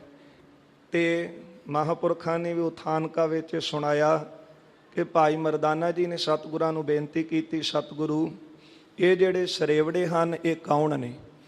ਤੇ ਗੁਰਦੇਵ ਉਹਨਾਂ ਬਾਬਤ ਦੱਸਦੇ ਹਨ ਕਿ ਸਰੇਵੜੇ ਜੈਨੀ ਕੌਣ ਹਨ, ਇਹਨਾਂ ਦੀ ਕਿਰਿਆ ਕੀ ਹੈ, ਕਿਸ ਤਰ੍ਹਾਂ ਇਹ ਰਹਿੰਦੇ ਹਨ। ਇਹ ਸ਼ਲੋਕ ਦੇ ਅੰਦਰ ਸਤਿਗੁਰੂ ਜੀ ਨੇ ਦਰਸਾਇਆ ਹੈ। ਸ਼ਲੋਕ ਮਹੱਲਾ ਪਹਿਲਾ, ਮਾਝ ਰਾਗ ਦੇ ਅੰਦਰ ਸ਼੍ਰੀ ਮੁਖਵਾਕ ਸਤਿਗੁਰਾਂ ਦੇ ਬਚਨ ਹਨ। ਸ਼ਲੋਕ ਮਹੱਲਾ ਪਹਿਲਾ, ਪਹਿਲੇ ਸਤਿਗੁਰੂ ਗੁਰੂ ਨਾਨਕ ਸਾਹਿਬ ਜੀ ਦਾ ਉਚਾਰਨ ਕੀਤਾ ਹੋਇਆ। ਸਿਰ ਖੁਹਾਏ ਪੀਹੈ ਮਲਵਾਣੀ, ਝੂਠਾ ਮੰਗ ਮੰਗ ਖਾਹੀ। ਇਹ ਜਿਹੜੇ ਜਾਨੀ ਨੇ ਜਾਂ ਜਿਹੜੇ ਸਰੇਵੜੇ ਹਨ, ਇਹ ਕਰਦੇ ਕੀ ਨੇ, ਇਹਨਾਂ ਦੀ ਕਿਰਿਆ ਕੀ ਹੈ? ਸਿਰ ਖੁਹਾਏ ਪੀਏ ਮਲ ਵਾਣੀ, ਝੂਠਾ ਮੰਗ ਮੰਗ ਖਾਹੀ। ਇਹ ਪਹਿਲਾਂ ਜਦੋਂ ਚੇਲੇ ਬਣਨ ਵਾਸਤੇ ਆਉਂਦੇ ਨੇ ਆਪਣੇ ਗੁਰੂ ਦੇ ਪਾਸ, ਤੇ ਇਹਨਾਂ ਦੇ ਸਿਰ ਦੇ ਜਿਹੜੇ ਵਾਲ ਹਨ ਉਹ ਹੱਥਾਂ ਦੇ ਵਿੱਚ ਲੈ ਲੈ ਕੇ ਉਹਨੂੰ ਪੁੱਟਦੇ ਹਨ। ਤੇ ਅਜੋਕੇ ਸਮੇਂ 'ਚ ਵੀ ਇਹਨਾਂ ਦੀ ਇਹ ਰੀਤ ਚੱਲਦੀ ਹੈ, ਪਰ ਹੁਣ ਤਾਂ ਸਾਰਾ ਸਿਰ ਮੁੰਡਾ ਕੇ ਕੇਵਲ ਇੱਕ ਬੋਦੀ ਰੱਖ ਲੈਣੀ ਤੇ ਫਿਰ ਉਹਨੂੰ ਹੱਥਾਂ ਦੇ ਨਾਲ ਪੁੱਟਣਾ। ਪਰ ਪਹਿਲਾਂ ਇਹ ਆਪਣੇ ਆਪ ਦੇ ਵਿੱਚ ਕਹਿੰਦੇ ਸਨ ਕਿ ਜਿਹੜਾ ਵੀ ਚੇਲਾ ਬਣਨ ਵਾਸਤੇ ਆਉਂਦਾ ਸੀ ਤੇ ਉਹ ਜਿਹੜਾ ਗੁਰੂ ਹੁੰਦਾ ਸੀ ਉਹ ਆਪਣੇ ਹੱਥਾਂ ਦੇ ਨਾਲ ਉਹਦਾ ਸਿਰ ਜਿਹੜਾ ਸੀ ਸਾਰਾ ਖੋਹ ਦਿੰਦਾ ਸੀ। ਪੀਏ ਮਲਵਾਣੀ, ਤੇ ਜਿਹੜਾ ਮੈਲ ਵਾਲਾ ਪਾਣੀ ਹੁੰਦਾ ਸੀ ਉਹ ਪੀਂਦੇ ਨੇ, ਝੂਠਾ ਮੰਗ ਮੰਗ ਖਾਹੀ। ਤੇ ਝੂਠ ਮੰਗ ਮੰਗ ਕੇ ਖਾਂਦੇ ਨੇ। ਉਹਦਾ ਕਾਰਨ ਇਹ ਕਹਿੰਦੇ ਨੇ ਕਿ ਕਿਸੇ ਤਰ੍ਹਾਂ ਦੀ ਅਸੀਂ ਜੀਵ ਹੱਤਿਆ ਨਹੀਂ ਕਰਨੀ। ਇੱਕ ਤਾਂ ਹੁੰਦੀ ਹੈ ਕਿ ਚਲੋ ਪ੍ਰਤੱਖ ਜਿਹੜਾ ਜੀਵ ਫੜ ਕੇ ਮਾਰ ਦੇਣਾ, ਉਹਨੂੰ ਤੜਫਾ ਕੇ ਮਾਰਨਾ, ਕੋਹ ਕੇ ਮਾਰਨਾ, ਪਰ ਇੱਕ ਸੁੱਤੇ ਸੇਧੀ ਜਿਹੜੇ ਪਦਾਰਥ ਆਪਾਂ ਖਾਂਦੇ ਹਾਂ, ਜਿਸ ਤਰ੍ਹਾਂ ਲੱਕੜ ਬਾਲਦੇ ਹਾਂ, ਅੰਨ ਤਿਆਰ ਕਰਦੇ ਹਾਂ, ਪਾਣੀ ਪੀਂਦੇ ਹਾਂ, ਤੇ ਕਹਿੰਦੇ ਨੇ ਕਿ ਇਹਨਾਂ ਵਿੱਚ ਵੀ ਜੀਵ ਨੇ, ਇਹ ਨਾ ਕਿਤੇ ਮਰ ਜਾਣ। ਤੇ ਜਿਹੜੀ ਜੈਨੀਆਂ ਵਾਲੀ ਦਇਆ ਸੀ ਉਹਨਾਂ ਬਾਬਤ ਦੱਸਿਆ ਹੈ ਕਿ ਆਪਣੇ ਸਿਰ ਦੇ ਕੇਸ ਵੀ ਪਟਵਾ ਦਿੰਦੇ ਸਨ, ਕਿਤੇ ਸਿਰ ਦੇ ਵਿੱਚ ਜੂਆਂ ਮਰ ਨਾ ਜਾਣ। ਅੰਨ ਤਾਂ ਨਹੀਂ ਸੀ ਤਿਆਰ ਕਰਦੇ ਆਪ ਹੱਥੀਂ, ਕਹਿੰਦੇ ਸਨ ਕਿ ਪਾਣੀ ਵਿੱਚ ਕਈ ਜੀਵ ਨੇ ਉਹ ਮਰ ਜਾਣਗੇ, ਤਾਂ ਇਹ ਆਟੇ ਵਾਲਾ ਜਾਂ ਦਾਲ ਵਾਲਾ ਜਿਹੜਾ ਮੈਲਾ ਪਾਣੀ ਸੀ ਜਿਹਦੇ ਨਾਲ ਉਹ ਬਰਤਨ ਧੋਤੇ ਹੋਣ ਤੇ ਉਹ ਪਾਣੀ ਨੂੰ ਪੀਂਦੇ ਸਨ। ਝੂਠਾ ਮੰਗ ਮੰਗ ਖਾਹੀ, ਆਪਣੇ ਹੱਥੀਂ ਭੋਜਨ ਨਹੀਂ ਸੀ ਤਿਆਰ ਕਰਦੇ। ਜੋ ਬਣਿਆ ਬਣਾਇਆ ਜੋ ਝੂਠ ਹੁੰਦੀ ਸੀ, ਕਹਿੰਦੇ ਸਨ ਇਹ ਤਾਂ ਤਿਆਰ ਹੋਇਆ ਹੋਇਆ ਏ, ਉਹ ਝੂਠਾ ਮੰਗ ਮੰਗ ਕੇ ਖਾਂਦੇ ਸਨ। ਇਹ ਇਹਨਾਂ ਦੀ ਕਿਰਿਆ ਸੀ। ਫੋਲ ਫਦੀਹਤ ਮੁਹ ਲੈਣ ਪੜਾਸਾ। ਤੇ ਇੰਨੀ ਇਹ ਜੈਨੀਆਂ ਵਾਲੀ ਦਇਆ, ਕਹਿੰਦੇ ਸਨ ਕਿ ਜਿਹੜਾ ਮੈਦਾਨ ਇਤਿਆਦਿਕ ਕਰਕੇ ਲੋਕ ਅੱਗੇ ਨੂੰ ਮੂੰਹ ਰੱਖ ਕੇ ਬੈਠਦੇ ਹਨ ਕਿ ਜਿਹੜੀ ਪੜਾਸ ਨੱਕ ਨੂੰ ਨਾ ਆਵੇ, ਪਰ ਇਹ ਕੀ ਕਰਦੇ ਜੈਨੀ ਕਿ ਆਪਣਾ ਜਿਹੜਾ ਮੈਦਾਨ ਸੀ, ਗੰਦਗੀ ਸੀ, ਉਹਨੂੰ ਵੀ ਫੋਲ ਦੇ ਡੱਕੇ ਲੈ ਕੇ ਕਿਤੇ ਜਿਹੜੇ ਕੀੜੇ ਹਨ, ਕਿਰਮ ਹਨ, ਉਹ ਗੰਦ ਦੇ ਵਿੱਚ ਮਰ ਨਾ ਜਾਣ। ਤੇ ਗੁਰਦੇਵ ਕਹਿਣ ਲੱਗੇ ਮਰਦਾਨਿਆਂ, ਇਹ ਇਹਨਾਂ ਦੀ ਕਿਰਿਆ ਹੈ। ਫੋਲ ਫਦੀਹਤ ਮੋਹੇ ਲੈਣ ਪੜਾਸਾ, ਉਹਦੀ ਜਿਹੜੀ ਗੰਦਗੀ ਪੜਾਸ ਹੈ ਉਹ ਨੱਕ ਨੂੰ ਲੈਂਦੇ ਹਨ। ਪਾਣੀ ਦੇਖ ਸਗਾਹੀ, ਤੇ ਪਾਣੀ ਦੇਖ ਸਗਾਹੀ, ਤੇ ਪਾਣੀ ਨੂੰ ਦੇਖ ਕੇ ਸੰਗਦੇ ਹਨ। ਨਾ ਹੱਥ ਧੋਣੇ, ਨਾ ਮੂੰਹ ਧੋਣਾ, ਚੰਗੀ ਤਰ੍ਹਾਂ ਪਾਣੀ ਦੀ ਵਰਤੋਂ ਘੱਟ ਕਰਨੀ ਕਿ ਪਾਣੀ ਦੇ ਵਿੱਚ ਜੀਵ ਹਨ ਤੇ ਕਿਤੇ ਨਾ ਮਰ ਜਾਣ। ਭੇਡਾਂ ਵਾਂਗੀ ਸਿਰ ਖੋਹਾਇਨ, ਜਿਸ ਤਰ੍ਹਾਂ ਭੇਡ ਨੂੰ ਫੜ ਕੇ ਤੇ ਉਹਨੂੰ ਚੰਗੀ ਤਰ੍ਹਾਂ ਮੁੰਨ ਦਿੱਤਾ ਜਾਂਦਾ ਹੈ ਨਾ, ਇਸ ਤਰ੍ਹਾਂ ਇਹ ਜਦੋਂ ਚੇਲੇ ਬਣਨ ਵਾਸਤੇ ਆਉਂਦੇ ਨੇ ਤੇ ਇਹਨਾਂ ਦੇ ਗੁਰੂ ਜਿਹੜੇ ਨੇ ਉਹ ਇਹਨਾਂ ਦਾ ਸਿਰ ਜਿਹੜਾ ਸੀ ਉਹ ਇਹਨਾਂ ਦੇ ਵਾਲ ਪੁੱਟਦੇ ਸਨ, ਸਿਰ ਖੋਹ ਦਿੰਦੇ ਸਨ ਸਾਰਾ। ਭਰੀਨ ਹੱਥ ਸੁਆਹੀ, ਜਦੋਂ ਵਾਲ ਫੜ ਕੇ ਖਿੱਚਦੇ ਸਨ ਤੇ ਉਹ ਤਿਲਕਦੇ ਹਨ, ਤੇ ਫਿਰ ਇਸ ਕਰਕੇ ਹੱਥਾਂ ਨੂੰ ਸੁਆਹ ਲਾ ਲੈਣੀ ਕਿ ਜਿਹੜੇ ਵਾਲ ਨੇ ਉਹ ਚੰਗੀ ਤਰ੍ਹਾਂ ਪੁੱਟੇ ਜਾਣ। ਮਾਊ ਪੀਊ ਕਿਰਤ ਗਵਾਇਨ, ਤੇ ਇਹਨਾਂ ਦੇ ਗੁਰੂ ਜਦੋਂ ਚੇਲੇ ਬਣਾਉਂਦੇ ਨੇ ਨਾ, ਤੇ ਫਿਰ ਇਹਨਾਂ ਦਾ ਸਿਰ ਸਾਰਾ ਗੰਜਾ ਕਰਕੇ ਕਹਿੰਦੇ ਨੇ ਨਾ ਮਾਂ ਨੂੰ ਦੇਖਣਾ, ਨਾ ਭੈਣ ਨੂੰ, ਨਾ ਇਸਤਰੀ ਵੱਲ, ਤੂੰ ਘਰ ਵੱਲੋਂ ਹੁਣ ਗਿਆ। ਇਸ ਤਰ੍ਹਾਂ ਮਾਊ ਪੀਊ ਕਿਰਤ ਗਵਾਇਨ ਕਿ ਮਾਂ ਪਿਓ ਜੋਗਾ ਵੀ ਨਹੀਂ ਰਹਿਣ ਦਿੰਦੇ, ਕਿ ਜਿਹੜੇ ਮਾਂ ਪਿਓ ਨੇ ਜਨਮ ਦਿੱਤਾ ਹੈ, ਮਾਂ ਪਿਓ ਦੀ ਸੇਵਾ ਕਰਨ ਜੋਗਾ ਵੀ ਨਹੀਂ ਛੱਡਦੇ, ਕਿਤੇ ਕਿਰਤ ਕਰਕੇ ਉਹਨਾਂ ਦੀ ਸੇਵਾ ਕਰ ਸਕੇ ਨਹੀਂ। ਆਪਣੇ ਟੋਲਿਆਂ ਦੇ ਵਿੱਚ ਰਲਾ ਲੈਂਦੇ ਨੇ ਤੇ ਮਾਂ ਪਿਓ ਦੀ ਜਿਹੜੀ ਕਿਰਤ ਕਰਕੇ ਸੇਵਾ ਕਰਨੀ ਸੀ ਉਹ ਵੀ ਗਵਾ ਦਿੰਦੇ ਹਨ। ਟੱਬਰ ਰੋਵਨ ਤਾਹੀ, ਤੇ ਸਾਰਾ ਟੱਬਰ ਜਿਹੜਾ ਉਸ ਵਕਤ ਰੋਂਦਾ ਹੈ, ਕਿਉਂਕਿ ਕਹਿੰਦੇ ਨੇ ਕਿ ਅੱਜ ਤੋਂ ਬਾਅਦ ਤੂੰ ਆਪਣੇ ਟੱਬਰ 'ਚ ਨਹੀਂ ਜਾਣਾ, ਤੂੰ ਸਾਡੇ ਟੋਲੇ ਦੇ ਵਿੱਚ ਹੀ ਰਹਿਣਾ ਹੈ। ਇਸ ਤਰ੍ਹਾਂ ਫਿਰ ਸਾਰਾ ਟੱਬਰ ਮਿਲ ਕੇ ਰੋਂਦਾ ਹੈ ਕਿ ਸਾਡਾ ਸੰਬੰਧੀ ਸਾਡੇ ਹੱਥੋਂ ਚਲਾ ਗਿਆ। ਉਹਨਾਂ ਪਿੰਡ ਨਾ ਪਤਲ ਕਿਰਿਆ, ਜਿਸ ਤਰ੍ਹਾਂ ਹਿੰਦੂ ਮਤ ਦੇ ਵਿੱਚ ਪਿੰਡ ਭਰਦੇ ਨੇ, ਪੱਤਲ ਕਿਰਿਆ ਕਰਦੇ ਨੇ, 12ਵੀਂ 13ਵੀਂ 17ਵੀਂ ਜਿਹੜੀ ਬ੍ਰਾਹਮਣਾਂ ਦੇ ਵਿੱਚ 12ਵੀਂ ਕੀਤੀ ਜਾਂਦੀ, 13ਵੀਂ ਜਿਹੜੀ ਉਹ ਛਤਰੀਆਂ ਦੀ, ਤੇ ਇਸੇ ਤਰ੍ਹਾਂ ਜਿਹੜੀ ਵੈਸ਼ਾਂ ਦੀ ਸੀ ਉਹ 17ਵੀਂ ਕਰਦੇ ਸਨ। ਤੇ ਸ਼ੂਦਰ ਵਾਸਤੇ ਕਹਿੰਦੇ ਸਨ 40 ਦਿਨ ਇਹ ਜਿਹੜਾ ਸੀ ਉਹ ਕੰਮ ਕਰੇ। ਪਰ ਜਿਹੜੀ ਗੁਰੂ ਘਰ ਦੀ ਮਰਿਆਦਾ ਚੱਲੀ ਤੇ ਉਹ ਤਾਂ 10ਵੇਂ ਦੀ ਹੈ। ਇਸ ਕਰਕੇ ਜਿਹੜਾ ਖਾਲਸਾ ਸੀ, ਗੁਰੂ ਕਾ ਸਿੱਖ ਸੀ, ਉਹ ਗੁਰੂ ਜੀ ਨੇ ਸਾਰਿਆਂ ਤੋਂ ਉੱਤਮ ਕਰ ਦਿੱਤਾ। ਤੇ ਇਸ ਤਰ੍ਹਾਂ ਇਹ ਨਾ ਤੇ ਬ੍ਰਾਹਮਣਾਂ ਵਾਂਗੂ ਪਿੰਡ ਭਰਦੇ ਨੇ, ਨਾ ਪੱਤਲ ਕਿਰਿਆ ਕਰਦੇ ਹਨ। ਨਾ ਦੀਵਾ ਮੋਏ ਕਿਥਾਉ ਪਾਹੀ, ਉਹਨਾਂ ਪਿੰਡ ਨਾ ਪੱਤਲ ਕਿਰਿਆ, ਨਾ ਦੀਵਾ ਮੋਏ ਕਥਾਹੂ ਪਾਹੀ, ਤੇ ਫਿਰ ਮਰ ਕੇ ਇਹ ਕਿੱਥੇ ਜਾਣਗੇ? ਕਿਉਂਕਿ ਆਪਣਾ ਪਰਲੋਕ ਸਵਾਰਨ ਵਾਸਤੇ ਤਾਂ ਕੋਈ ਯਤਨ ਕਰਦੇ ਨਹੀਂ ਹਨ, ਇਸ ਕਰਕੇ ਮਰਨ ਤੋਂ ਬਾਅਦ ਇਹ ਕਿੱਥੇ ਜਾਣਗੇ? 68 ਤੀਰਥ ਦੇਨ ਨਾ ਟੋਈ, ਜਿਹੜੇ 68 ਤੀਰਥ ਹਨ ਉਹ ਵੀ ਇਹਨਾਂ ਨੂੰ ਢੋਈ ਨਹੀਂ ਦਿੰਦੇ। ਬ੍ਰਾਹਮਣ ਅੰਨ ਨਾ ਖਾਹੀ, ਤੇ ਬ੍ਰਾਹਮਣ ਦਾ ਅਰਥ ਇੱਥੇ ਹੈ ਕਿ ਜਿਹੜਾ ਸੁੱਚਾ ਭੋਜਨ ਹੈ ਉਹ ਕਦੇ ਵਾਸਤੇ ਵੀ ਨਹੀਂ ਖਾਂਦੇ। ਸਦਾ ਕੁਚੀਲ ਰਹਿ ਦਿਨ ਰਾਤੀ, ਦਿਨ ਰਾਤ ਕੁਚੀਲ ਮੈਲੇ ਰਹਿੰਦੇ ਹਨ, ਮੱਥੇ ਟਿੱਕੇ ਨਾਹੀ, ਨਾ ਹੀ ਇਹ ਕੋਈ ਮੱਥੇ ਤੇ ਟਿੱਕਾ ਲਾਉਂਦੇ ਹਨ। ਝੁੰਡੀ ਪਾਏ ਬਹਿਨ ਨਿਤ ਮਰਨੈ, ਤੇ ਜਿਸ ਤਰ੍ਹਾਂ ਕੋਈ ਕਿਸੇ ਦੀ ਮਰਗ ਤੇ ਗਿਆ ਹੋਵੇ, ਔਰਤਾਂ ਜਾਂਦੀਆਂ ਸੀ ਤੇ ਨੀਵੀਂ ਪਾ ਕੇ ਬੈਠ ਜਾਂਦੀਆਂ ਸਨ, ਭਾਵੇਂ ਨਹੀਂ ਵੀ ਵਿਰਾਗ ਅੰਦਰੋਂ ਆਉਂਦਾ, ਕੇਵਲ ਦਿਖਾਵੇ ਮਾਤਰ ਹੀ ਬੈਠ ਜਾਂਦੀਆਂ ਸੀ। ਇਸ ਤਰ੍ਹਾਂ ਇਹ ਸਿਰ ਥੱਲੇ ਕਰਕੇ ਬੈਠੇ ਰਹਿੰਦੇ ਨੇ, ਜਿਸ ਤਰ੍ਹਾਂ ਕਿਸੇ ਦੀ ਮੌਤ ਤੇ ਗਏ ਹੋਣ। ਦੜ ਦੀ ਬਾਣ ਨਾ ਜਾਹੀ, ਤੇ ਨਾ ਹੀ ਕਿਸੇ ਸੰਗਤ ਦਾ ਜਿੱਥੇ ਦੀਵਾਨ ਲੱਗਦਾ ਹੈ ਉੱਥੇ ਦੀਵਾਨਾਂ ਦੇ ਵਿੱਚ ਪਹੁੰਚਦੇ ਹਨ। ਲੱਕੀ ਕਾਸੇ ਹੱਥੀਂ ਫੁੰਮਣ, ਆਪਣੇ ਲੱਕਾਂ ਦੇ ਨਾਲ ਲੱਕੜ ਦੇ ਠੂਠੇ ਬੰਨੇ ਹੁੰਦੇ ਨੇ ਤੇ ਹੱਥਾਂ ਵਿੱਚ ਝਾੜੂ ਰੱਖਦੇ, ਮੂੰਹ ਬੰਨਿਆ ਹੁੰਦਾ ਏ ਤੇ ਅੱਗੇ ਅੱਗੇ ਝਾੜੂ ਫੇਰਦੇ ਜਾਣਾ ਕਿ ਕੋਈ ਜਿਹੜਾ ਜੀਵ ਹੈ ਕੋਈ ਕਿਸੇ ਤਰ੍ਹਾਂ ਦਾ ਉਹ ਸਾਡੇ ਪੈਰ ਥੱਲੇ ਆ ਨਾ ਜਾਵੇ ਤੇ ਉਹਦੀ ਮੌਤ ਨਾ ਹੋ ਜਾਵੇ। ਇਸ ਤਰ੍ਹਾਂ ਦੀ ਦਇਆ ਰੱਖਦੇ ਨੇ ਅੰਦਰ। ਅੱਗੋਂ ਪਿੱਛੀ ਜਾਹੀ, ਤੇ ਅੱਗੋਂ ਪਿੱਛੇ ਜਾਹੀ, ਤੇ ਅੱਗੇ ਆਪਣਾ ਗੁਰੂ ਤੋਰਦੇ ਨੇ ਤੇ ਪਿੱਛੇ ਪਿੱਛੇ ਆਪ ਕਤਾਰਾਂ ਬਣ ਕੇ ਜਾਂਦੇ ਨੇ। ਕਹਿੰਦੇ ਨੇ ਕਿ ਜਿਹੜਾ ਕੋਈ ਮਰੇਗਾ ਉਹ ਸਾਡੇ ਗੁਰੂ ਦੇ ਪੈਰਾਂ ਹੇਠਾਂ ਆ ਕੇ ਮਰੇ ਤੇ ਉਹਦਾ ਪਾਪ ਸਾਡੇ ਤੇ ਨਾ ਲੱਗੇ। ਜਾਂ ਕਤਾਰਾਂ ਬਣ ਕੇ ਚੱਲਦੇ ਹਨ, ਕਿਸੇ ਤਰ੍ਹਾਂ ਦਾ ਕੋਈ ਜੀਵ ਸਾਡੇ ਪੈਰਾਂ ਹੇਠ ਆ ਕੇ ਨਾ ਮਰੇ। ਨਾ ਓਏ ਜੋਗੀ ਨਾ ਓਏ ਜੰਗਮ, ਭਾਈ ਮਰਦਾਨਾ ਜੀ ਕਹਿੰਦੇ ਮਹਾਰਾਜ ਫਿਰ ਉਹ ਜੋਗੀ ਹੋਏ। ਗੁਰਦੇਵ ਕਹਿਣ ਲੱਗੇ ਨਾ ਮਰਦਾਨਿਆ, ਨਾ ਇਹ ਜੋਗੀ ਨੇ ਤੇ ਨਾ ਜੰਗਮ ਨੇ। ਜੰਗਮ ਜਿਹੜੇ ਸ਼ਿਵ ਜੀ ਦੇ ਵਿਆਹ ਗਾਉਣ ਵਾਲੇ ਹੱਥਾਂ 'ਚ ਟੱਲੀਆਂ ਰੱਖਦੇ ਨੇ, ਸਿਰ ਦੇ ਉੱਤੇ ਮੋਰਾਂ ਦੇ ਖੰਭ ਬੰਨੇ ਹੁੰਦੇ ਨੇ, ਗੁਰਦੇਵ ਕਹਿੰਦੇ ਨਾ ਇਹ ਜੋਗੀਆਂ ਵਿੱਚੋਂ ਨੇ ਨਾ ਜੰਗਮਾਂ ਦੇ ਵਿੱਚੋਂ ਹਨ। ਨਾ ਓਏ ਕਾਜੀ ਮੁੱਲਾ, ਤੇ ਨਾ ਇਹ ਕਾਜੀ ਹਨ ਤੇ ਨਾ ਹੀ ਇਹ ਮੁੱਲਾ ਹਨ। ਦੇਵ ਗੋਏ ਫਿਰ ਹੈ ਵੇ ਗੁੱਤੇ, ਤੇ ਇਹਨਾਂ ਨੇ ਜਿਹੜਾ ਪਰਮੇਸ਼ਰ ਹੈ ਪ੍ਰੇਰਕ ਉਹਨੂੰ ਭੁਲਾ ਦਿੱਤਾ ਹੈ, ਇਸ ਕਰਕੇ ਇਹ ਖਰਾਬ ਹੋ ਰਹੇ ਹਨ। ਫਿੱਟਾ ਵੱਤੈ ਗੱਲਾ, ਇਹਨਾਂ ਦਾ ਟੋਲਾ ਹੀ ਜਿਹੜਾ ਹੈ ਉਹ ਭੁੱਲਿਆ ਫਿਰਦਾ ਹੈ ਤੇ ਖਰਾਬ ਹੋ ਰਿਹਾ ਹੈ। ਜੀਆਂ ਮਾਰ ਜੀਵਾਲੇ ਸੋਈ। ਹਾਂ ਭਾਈ ਮਰਦਾਨਾ ਜੀ ਕਹਿੰਦੇ ਮਹਾਰਾਜ ਵੇਖੋ ਜੀਵਾਂ ਤੇ ਦਇਆ ਕਰਦੇ ਨੇ ਨਾ, ਤਰਸ ਕਰਦੇ ਨੇ। ਤੇ ਗੁਰਦੇਵ ਕਹਿਣ ਲੱਗੇ ਮਰਦਾਨਿਆਂ, ਜੀਆਂ ਮਾਰ ਜੀਵਾਲੇ ਸੋਈ, ਜਿਹੜਾ ਜੀਵਾਂ ਨੂੰ ਮਾਰਨ ਵਾਲਾ ਹੈ ਨਾ ਜਾਂ ਜੀਵਾਂ ਨੂੰ ਬਚਾਉਣ ਵਾਲਾ ਰੱਖਣ ਵਾਲਾ ਉਹ ਇੱਕ ਪਰਮਾਤਮਾ ਹੈ। ਅਵਰ ਨ ਕੋਈ ਰੱਖੈ, ਹੋਰ ਕੋਈ ਵੀ ਉਹਨਾਂ ਨੂੰ ਰੱਖ ਨਹੀਂ ਸਕਦਾ। ਜੇ ਕੋਈ ਸੋਚੇ ਕਿ ਸੁਭਾਵਕ ਜਿਹੜੇ ਸੂਖਮ ਜੀਵ ਨੇ ਕਿ ਉਹਨਾਂ ਨੂੰ ਆਪਾਂ ਬਚਾ ਲਵਾਂਗੇ ਤੇ ਜਾਂ ਕਿਸੇ ਨੂੰ ਯਤਨ ਕਰੀਏ ਕਿ ਇਹਨੂੰ ਮਾਰ ਦੇਵਾਂਗੇ, ਪਾਤਸ਼ਾਹ ਕਹਿਣ ਲੱਗੇ ਅਵਰ ਨ ਕੋਈ ਰੱਖੈ, ਮਾਰਨ ਵਾਲਾ ਜੀਵਾਲਣ ਵਾਲਾ ਉਹ ਪਰਮਾਤਮਾ ਆਪ ਹੀ ਹੈ ਤੇ ਉਹੀ ਰੱਖਣ ਵਾਲਾ ਹੈ। ਦਾਨਹੁ ਤੈ ਇਸ਼ਨਾਨਹੁ ਵੰਜੇ, ਇਹ ਤਾਂ ਦਾਨ ਤੋਂ ਵੀ ਤੇ ਇਸ਼ਨਾਨ ਤੋਂ ਵਾਂਝੇ ਰਹਿ ਜਾਂਦੇ ਹਨ। ਭਸ ਪਈ ਸਿਰ ਖੁਥੈ, ਇਹਨਾਂ ਦੇ ਸਿਰਾਂ ਦੇ ਉੱਤੇ ਤਾਂ ਫਿਰ ਸੁਆਹ ਹੀ ਪੈਂਦੀ ਹੈ, ਸਿਰ ਦੇ ਉੱਤੇ ਖੇ ਹੀ ਪਈ ਹੈ। ਪਾਣੀ ਵਿੱਚੋਂ ਰਤਨ ਉਪੰਨੇ, ਮਹਾਰਾਜ ਕਹਿੰਦੇ ਦੇਖ ਮਰਦਾਨਿਆਂ, ਜਿਹੜੇ ਪਾਣੀ ਤੋਂ ਇਹ ਸੰਗਦੇ ਨੇ ਨਾ ਕਿ ਅਸੀਂ ਪਾਣੀ ਦੀ ਵਰਤੋਂ ਵੀ ਨਹੀਂ ਕਰਨੀ ਕਿਉਂਕਿ ਪਾਣੀ 'ਚ ਜੀਵ ਹੁੰਦੇ ਨੇ, ਪਰ ਸਭ ਤੋਂ ਪਹਿਲਾਂ ਇਹ ਵਿਚਾਰੋ ਪਾਣੀ ਵਿੱਚੋਂ ਰਤਨ ਉਪੰਨੇ, ਪਾਣੀ ਵਿੱਚੋਂ ਹੀ ਤਾਂ 14 ਰਤਨ ਜਿਹੜੇ ਨੇ ਉਹ ਪੈਦਾ ਹੋਏ ਨੇ। ਮੇਰ ਕੀਆ ਮਾਧਾਣੀ, ਜਦੋਂ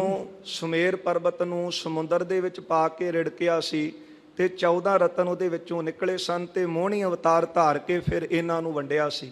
ਗੁਰਦੇਵ ਕਹਿਣ ਲੱਗੇ ਜਿਹੜੇ 14 ਰਤਨ ਨੇ ਉਹ ਵੀ ਪਾਣੀ ਵਿੱਚੋਂ ਹੀ ਉਤਪਨ ਹੋਏ ਹਨ। 68 ਤੀਰਥ ਦੇਵੀ ਥਾਪੇ, ਫਿਰ ਜਿੱਥੇ ਜਿੱਥੇ ਬੈਠ ਕੇ ਦੇਵਤਿਆਂ ਨੇ ਤਪ ਕੀਤੇ ਪਾਣੀ ਦੇ ਕੰਢੇ ਤੇ, ਉਹ ਵੀ ਤਾਂ ਪਾਣੀ ਦੇ ਕੰਢੇ ਤੇ ਬੈਠ ਕੇ ਤਪ ਕਰਦੇ ਰਹੇ। ਤੇ 68 ਜਗ੍ਹਾ ਇਹ ਜਿਹੜੇ ਮੁੱਖ ਤੀਰਥ ਇਹਨਾਂ ਦੇ ਬਣੇ ਹਨ। ਪੁਰਬੀ ਲੱਗੈ ਬਾਣੀ, ਤੇ ਪਾਣੀ ਕਰਕੇ ਹੀ ਹੁਣ ਉੱਥੇ ਪੁਰਬ ਲੱਗ ਰਹੇ ਨੇ, ਬੜੇ ਵੱਡੇ ਵੱਡੇ ਜਿਹੜੇ ਇਕੱਠ ਹੋ ਰਹੇ ਨੇ ਤੀਰਥਾਂ ਦੇ ਉੱਤੇ। ਸਨਾਤਨ ਮੱਤ ਦੇ 68 ਤੀਰਥ ਮੁੱਖ ਮੰਨੇ ਨੇ। ਇਹ ਪਾਣੀ ਕਰਕੇ ਜਿਹੜੇ ਦੇਵਤੇ ਸਨ ਉੱਥੇ ਇਹਨਾਂ ਨੇ ਤਪ ਕੀਤਾ, ਕਿਉਂਕਿ ਭੋਜਨ ਤੋਂ ਵਾਂਝੇ ਤਾਂ ਰਹਿ ਜਾਂਦੇ ਸਨ, ਪਰ ਪਾਣੀ ਜਿਹੜਾ ਹੈ ਉਹ ਜੀਵਨ ਹੈ, ਇਸ ਕਰਕੇ ਪਾਣੀ ਤੋਂ ਵਾਂਝੇ ਨਹੀਂ ਸੀ ਰਿਹਾ ਜਾਂਦਾ। ਅੰਮ੍ਰਿਤ ਵੇਲੇ ਉੱਠਣਾ, ਇਸ਼ਨਾਨ ਪਾਨ ਕਰਨਾ, ਇਹ ਪਾਣੀ ਦੇ ਨਾਲ ਹੀ ਸਾਰੀ ਕਿਰਿਆ ਹੁੰਦੀ ਸੀ।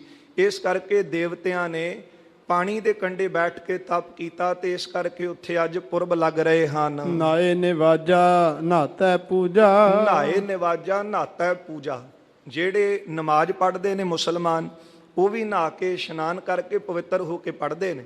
ਤੇ ਜੇ ਹਿੰਦੂਆਂ ਵਿੱਚ ਪੂਜਾ ਕੀਤੀ ਜਾਂਦੀ ਹੈ ਤੇ ਉਹ ਵੀ ਇਸ਼ਨਾਨ ਕਰਕੇ ਆਪਣੇ ਸਰੀਰ ਨੂੰ ਪਵਿੱਤਰ ਕਰਕੇ ਪੂਜਾ ਕਰਦੇ ਹਨ। ਨਾਵਨ ਸਦਾ ਸੁਜਾਣੀ। ਤੇ ਜਿਹੜੇ ਸੁਜਾਨ ਸਿਆਣੇ ਪੁਰਖ ਨੇ ਨਾ, ਉਹ ਸਦਾ ਹੀ ਅੰਮ੍ਰਿਤ ਵੇਲੇ ਉੱਠ ਕੇ ਇਸ਼ਨਾਨ ਕਰਦੇ ਹਨ। ਮੋਇਆ ਜੀਵ ਦਿਆਂ ਗਤ ਹੋਵੇ। ਇੱਥੇ ਗਤ ਦਾ ਅਰਥ ਹੈ ਪਵਿੱਤਰਤਾ।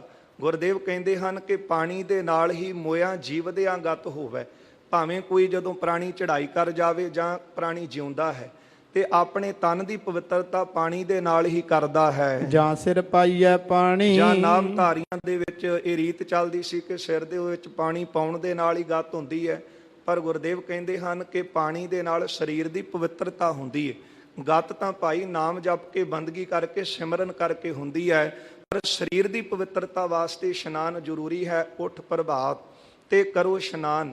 ਅੰਮ੍ਰਿਤ ਵੇਲੇ ਉੱਠ ਕੇ ਇਸ਼ਨਾਨ ਕਰਨਾ ਇਹ ਸਿੱਖ ਲਈ ਵੀ ਲਾਜ਼ਮੀ ਹੈ। ਇਸ ਕਰਕੇ ਗੁਰਦੇਵ ਕਹਿੰਦੇ ਹਨ ਕਿ ਸਦਾ ਜਿਹੜੇ ਸਿਆਣੇ ਹਨ ਨਾਵਣ ਸਦਾ ਸੁਜਾਣੀ। ਸਿਆਣੇ ਸਿੱਖ ਵੀ ਅੰਮ੍ਰਿਤ ਵੇਲੇ ਉੱਠ ਕੇ ਇਸ਼ਨਾਨ ਕਰਦੇ ਨੇ। ਅੱਗੇ ਕਹਿੰਦੇ ਹਨ ਕਿ ਮੋਇਆ ਜੀਵਦਿਆਂ ਗਤ ਹੋਵੇ ਜਾਂ ਸਿਰ ਪਾਈਐ ਪਾਣੀ। ਸਿਰ ਵਿੱਚ ਪਾਣੀ ਪਾਉਣਾ, ਇਸ਼ਨਾਨ ਕਰਨਾ, ਭਾਵੇਂ ਜੀਵ ਜਿਉਂਦਾ ਹੈ ਭਾਵੇਂ ਚੜ੍ਹਾਈ ਕਰ ਜਾਵੇ, ਪਾਣੀ ਦੇ ਨਾਲ ਹੀ ਉਹਦੇ ਸਰੀਰ ਦੀ ਪਵਿੱਤਰਤਾ ਹੁੰਦੀ ਹੈ। ਨਾਨਕ ਸਿਰ ਖੁੱਥੈ ਸ਼ੈਤਾਨੀ। ਮਹਾਰਾਜ ਕਹਿੰਦੇ ਜਿਹੜੇ ਸਿਰ ਖੁੱਥੇ ਭਾਵ ਆ ਘਸਾਏ ਹੋਏ ਸਿਰ ਵਾਲੇ ਜੈਨੀ ਫਿਰਦੇ ਨੇ, ਇਹ ਸ਼ੈਤਾਨਾਂ ਵਾਲੇ ਕੰਮ ਹਨ। ਇਹਨਾਂ ਗੱਲ ਨਾ ਪਾਣੀ। ਤੇ ਇਹਨਾਂ ਨੂੰ ਇਹ ਉਪਦੇਸ਼ ਵਾਲੀ ਗੱਲ ਜਿਹੜੀ ਹੈ ਨਾ, ਸਾਡੀ ਬਾਣੀ ਚੰਗੀ ਨਹੀਂ ਲੱਗਣੀ। ਉੱਠੇ ਹੋਏ ਬਿਲਾਵਲ। ਮੀਂਹ ਦੇ ਪਾਣੀ ਦੇ ਨਾਲ ਹੀ ਸਾਰਿਆਂ ਨੂੰ ਖੁਸ਼ੀ ਹੁੰਦੀ ਹੈ। ਜੀਆਂ ਜੁਗਤ ਸਮਾਣੀ। ਇੱਥੇ ਬਿਲਾਵਲ ਦੇ ਅਰਥ ਹਨ ਖੁਸ਼ੀ। ਜਦੋਂ ਪਾਣੀ ਦੇ ਨਾਲ ਹੀ ਸਾਰਿਆਂ ਦਾ ਜੀਵਨ ਖੁਸ਼ਹਾਲ ਹੁੰਦਾ ਹੈ, ਕਿਉਂਕਿ ਪਹਿਲਾ ਪਾਣੀ ਜੀਉ ਹੈ, ਜਿਤ ਹਰਿਆ ਸਭ ਕੋਏ। ਜੀਆਂ ਜੁਗਤ ਸਮਾਣੀ, ਫਿਰ ਸਾਰਿਆਂ ਦੀ ਜੀਵਨ ਜਿਹੜੀ ਜੁਗਤੀ ਹੈ ਉਹ ਪਾਣੀ ਵਿੱਚ ਹੀ ਸਮਾਈ ਹੋਈ ਹੈ। ਉੱਠੈ ਅੰਨ ਕਮਾਦ ਕਪਾਹ। ਜਿਹੜਾ ਅੰਨ ਹੈ, ਕਮਾਦ ਹੈ, ਕਪਾਹ ਹੈ, ਇਹ ਸਾਰੇ ਪਾਣੀ ਤੋਂ ਹੀ ਉਤਪੰਨ ਹੁੰਦੇ ਨੇ। ਸਭ ਸੈ ਪੜਦਾ ਹੋਵੇ। ਤੇ ਗ੍ਰਸਤੀਆਂ ਦਾ ਪੜਦਾ ਵੀ ਪਾਣੀ ਨਾਲ ਹੀ ਟਕਿਆ ਜਾਂਦਾ ਹੈ, ਕਿਉਂਕਿ ਪਾਣੀ ਨਾਲ ਅੰਨ ਪੈਦਾ ਹੁੰਦਾ ਹੈ, ਪਾਣੀ ਦੇ ਨਾਲ ਕਮਾਦ ਤੇ ਕਪਾਹ ਪੈਦਾ ਹੁੰਦਾ ਹੈ। ਕਪਾਹ ਦੇ ਨਾਲ ਬਸਤਰ ਬਣਦੇ ਨੇ, ਕਮਾਦ ਦੇ ਨਾਲ ਮਿੱਠਾ ਘਰ ਚ ਆਉਂਦਾ ਹੈ, ਤੇ ਪਾਣੀ ਨਾਲ ਅੰਨ ਦੀ ਉਤਪਤੀ ਹੁੰਦੀ ਹੈ। ਤੇ ਇਹਦੇ ਨਾਲ ਗ੍ਰਸਤੀ ਦਾ ਪਰਦਾ ਢੱਕਿਆ ਜਾਂਦਾ ਹੈ। ਘਰ ਵਿੱਚ ਬਸਤਰ ਹਨ, ਜੇ ਕੋਈ ਘਰ ਵਿੱਚ ਆ ਜਾਵੇ ਮਿੱਠਾ ਖਵਾ ਕੇ, ਅੰਨ ਖਵਾ ਕੇ ਤੇ ਉਹਦੀ ਪੇਟ ਦੀ ਪੂਰਤੀ ਗ੍ਰਸਤੀ ਕਰਦੇ ਹਨ। ਇਸ ਕਰਕੇ ਸਾਰਿਆਂ ਦਾ ਪਰਦਾ ਜਿਹੜਾ ਉਹ ਪਾਣੀ ਹੈ। ਉੱਠੈ ਘਾਹੋ ਚਰਹਿ ਨਿਤ ਸੁਰਹੀ। ਤੇ ਪਾਣੀ ਤੋਂ ਹੀ ਘਾਹ ਉਤਪੰਨ ਹੁੰਦਾ ਹੈ, ਤੇ ਫਿਰ ਉਸ ਘਾਹ ਨੂੰ ਸੁਰਹੀ ਨਾਮ ਹੈ ਗਾਂ ਦਾ।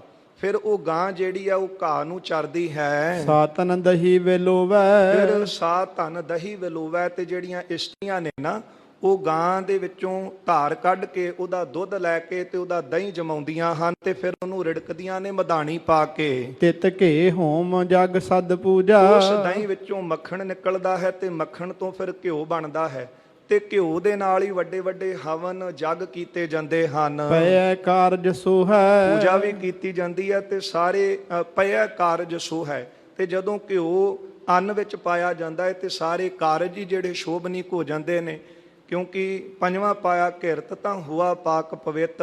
ਗੁਰਦੇਵ ਕਹਿੰਦੇ ਪਾਣੀ ਤੋਂ ਘਾਹ ਪੈਦਾ ਹੋਇਆ, ਉਹ ਘਾਹ ਗਾਂ ਨੇ ਖਾਧਾ, ਫਿਰ ਜਿਹੜੀਆਂ ਸੁਆਣੀਆਂ ਨੇ ਉਹ ਧਾਰ ਕੱਢਦੀਆਂ ਨੇ ਤੇ ਫਿਰ ਦਹੀਂ ਜਮਾਉਂਦੀਆਂ ਨੇ, ਵਿੱਚ ਮਧਾਣੀ ਪਾ ਕੇ ਰਿੜਕਦੀਆਂ ਨੇ, ਮੱਖਣ ਨਿਕਲਦਾ, ਉਹਦੇ ਤੋਂ ਘਿਓ ਬਣਦਾ ਹੈ, ਘਿਓ ਤੋਂ ਹੀ ਹਵਨ ਪੂਜਾ ਕੀਤੀ ਜਾਂਦੀ ਹੈ।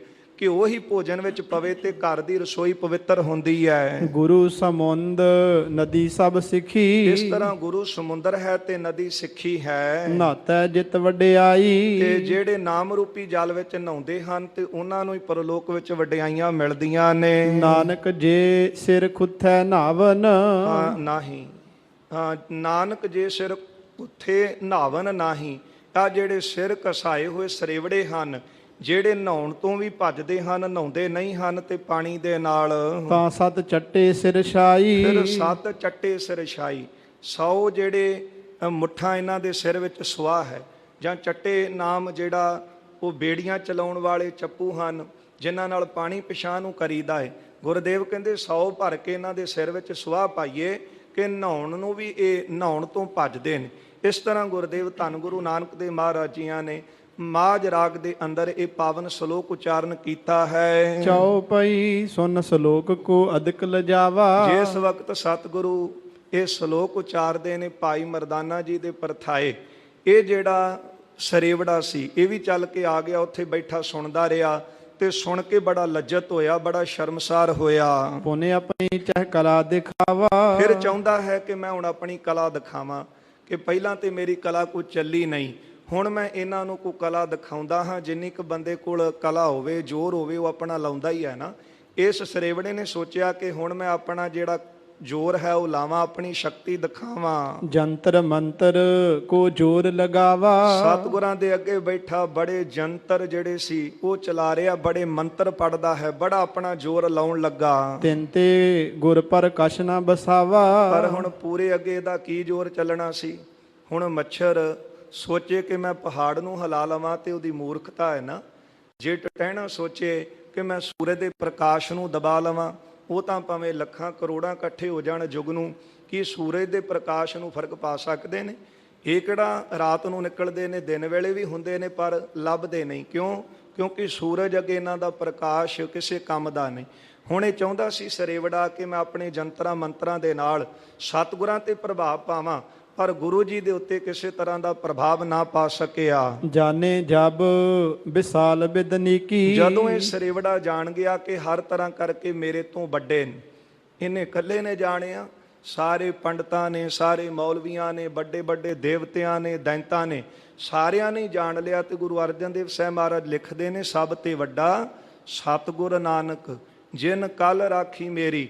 ਜਦੋਂ ਇਹ ਸਰੇਵੜਾ ਹਾਰ ਗਿਆ, ਥੱਕ ਗਿਆ, ਜਾਣ ਗਿਆ ਕਿ ਹਰ ਵਿਧੀ ਕਰਕੇ, ਹਰ ਤਰ੍ਹਾਂ ਕਰਕੇ ਸਤਿਗੁਰੂ ਵੱਡੇ ਹਨ। ਸ਼ਰਧਾ ਧਰਤ ਪਇਓ ਤਬ ਜੀ ਕੀ। ਹੁਣ ਮਨ ਵਿੱਚ ਸਤਿਗੁਰਾਂ ਪ੍ਰਤੀ ਇਹਨੇ ਸ਼ਰਧਾ ਧਾਰ ਲਈ ਹੈ। ਨਮੋ ਕਰੀ ਪਗ ਪਾਹੁਲ ਲੀਨੰ। ਸਤਿਗੁਰਾਂ ਦੇ ਚਰਨਾਂ ਤੇ ਢਹਿ ਪਿਆ, ਬੇਨਤੀ ਕਰਨ ਲੱਗਾ, ਕਿਰਪਾ ਕਰੋ, ਮੇਰਾ ਉਦਾਰ ਕਰੋ। ਸਤਿਗੁਰਾਂ ਦੇ ਚਰਨਾਂ ਦੀ ਪੌਲ ਵੀ ਫਿਰ ਇਹਨੇ ਲੈ ਲਈ। ਪੂਰਬ ਰੀਤ ਤਿਆਗ ਸਭ ਦੀਨੰ। ਤੇ ਪਹਿਲੀ ਜਿਹੜੀ ਰੀਤੀ ਸੀ ਨਾ, ਇਹਨੇ ਤਿਆਗ ਦਿੱਤੀ।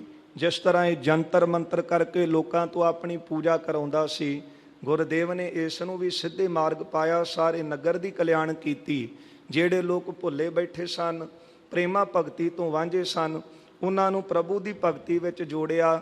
ਜਿਹੜਾ ਆਪਣੇ ਆਪ ਨੂੰ ਰੱਬ ਜਾਣ ਕੇ ਪੂਜਾ ਕਰਾ ਰਿਹਾ ਸੀ, ਇਸ ਨੂੰ ਵੀ ਸਿੱਧੇ ਰਸਤੇ ਪਾਇਆ। ਇਹਨੂੰ ਚਰਨ ਪੌਲ ਸਤਿਗੁਰਾਂ ਨੇ ਦਿੱਤੀ ਹੈ।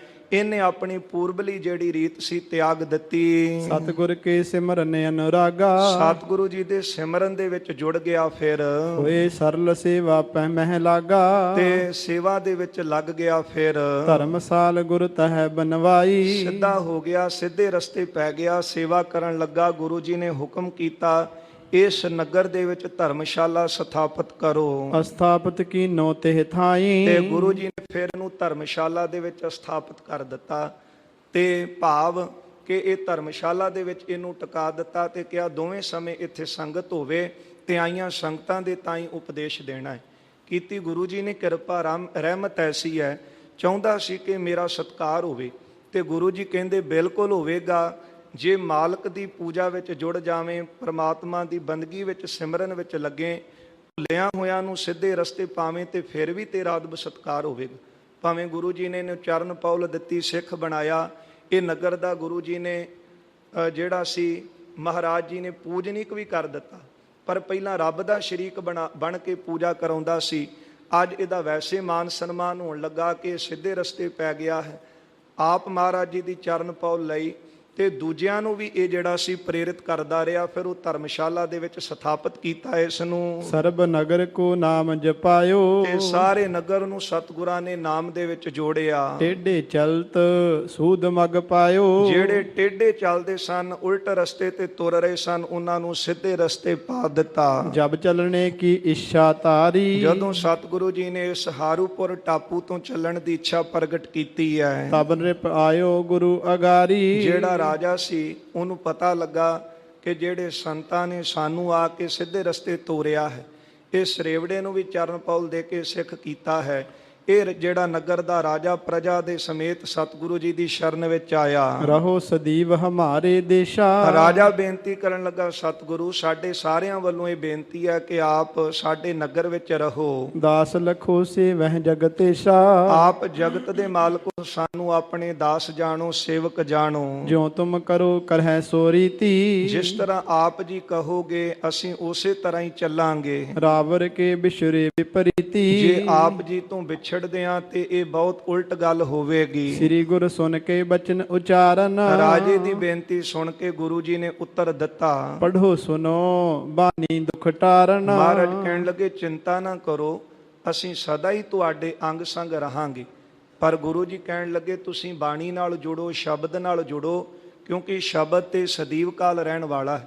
ਧੰਨ ਗੁਰੂ ਅਰਜਨ ਦੇਵ ਸਾਹਿਬ ਮਹਾਰਾਜ ਜੀ ਨੇ ਵੀ ਉੱਤਰ ਦਿੱਤਾ ਸੀ ਜਦੋਂ ਸਿੱਖਾਂ ਨੇ ਕਿਹਾ ਮਹਾਰਾਜ ਆਪ ਜੀ ਦੇ ਹੁੰਦਿਆਂ ਸ਼ਬਦ ਗੁਰੂ ਦੀ, ਗੁਰੂ ਗ੍ਰੰਥ ਦੀ ਲੋੜ, ਤੇ ਗੁਰਦੇਵ ਨੇ ਉੱਤਰ ਦਿੱਤਾ ਸੀ ਸ੍ਰੀ ਗੁਰ ਕੇਰ ਸਰੀਰ ਜੋ ਸਭ ਥਾਨ ਸਮੈ ਸਭ ਨੈ ਦਰਸੈ ਹੈ, ਗ੍ਰੰਥ ਹਿਰਦਾ ਗੁਰ ਕੋ ਇਹ ਜਾਨੋ ਉੱਤਮ ਹੈ ਸਭ ਕਾਲ ਰਹਿ ਹੈ।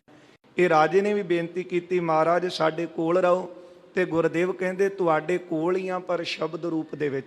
ਤੁਸੀਂ ਪ੍ਰੀਤੀ ਦੇ ਨਾਲ, ਪ੍ਰੇਮ ਦੇ ਨਾਲ ਸ਼ਬਦ ਨੂੰ ਪੜੋ ਅਤੇ ਸੁਣੋ, ਸਾਰੇ ਦੁੱਖ ਦੂਰ ਹੋਣਗੇ। ਜਬ ਕਛ ਚਾਹੇ ਹੋਏ ਨਿਜ ਉਰ ਕੋ, ਜਦੋਂ ਵੀ ਤੁਹਾਡੇ ਹਿਰਦੇ ਵਿੱਚ ਕੋਈ ਇੱਛਾ ਹੋਵੇ, ਕਰਹੁ ਤਿਹਾਵਲ ਤਬ ਸਤਿਗੁਰ ਕੋ, ਤੇ ਕੜਾ ਪ੍ਰਸ਼ਾਦ ਦੀ ਦੇਗ ਤੁਸੀਂ ਵਿਧੀ ਦੇ ਨਾਲ ਤਿਆਰ ਕਰੋ। ਰਾਖ ਟਕਾ ਕੀ ਜੈ ਅਰਦਾਸਾ, ਤੇ ਇੱਕ ਟਕਾ ਜਿਹੜਾ ਸੀ ਉਹ ਅੱਗੇ ਰੱਖ ਕੇ ਤੇ ਅਰਦਾਸ ਕਰਨੀ।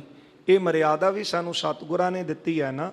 ਜਿਹੜੇ ਬੁੱਧੀ ਜੀਵ ਕਰਤੇ ਪੁਰਖ ਅਕਾਲ ਪੁਰਖ ਦਾ ਹੀ ਖੰਡਨ ਕਰਦੇ ਨੇ ਕਿ ਰੱਬ ਹੈ ਨਹੀਂ, ਉਹ ਅੱਜ ਨੂੰ ਮਰਿਆਦਾ ਦੱਸਣਗੇ ਕਿ ਪ੍ਰਸ਼ਾਦ ਦੀ ਕੀ ਲੋੜ ਹੈ, ਗੁਰੂ ਦਰਬਾਰ ਵਿੱਚ ਜਾ ਕੇ ਚੜਾਉਣ ਦੀ ਟਕੇ ਦੀ ਕੀ ਲੋੜ ਹੈ, ਮਾਇਆ ਦੀ ਕੀ ਲੋੜ ਹੈ।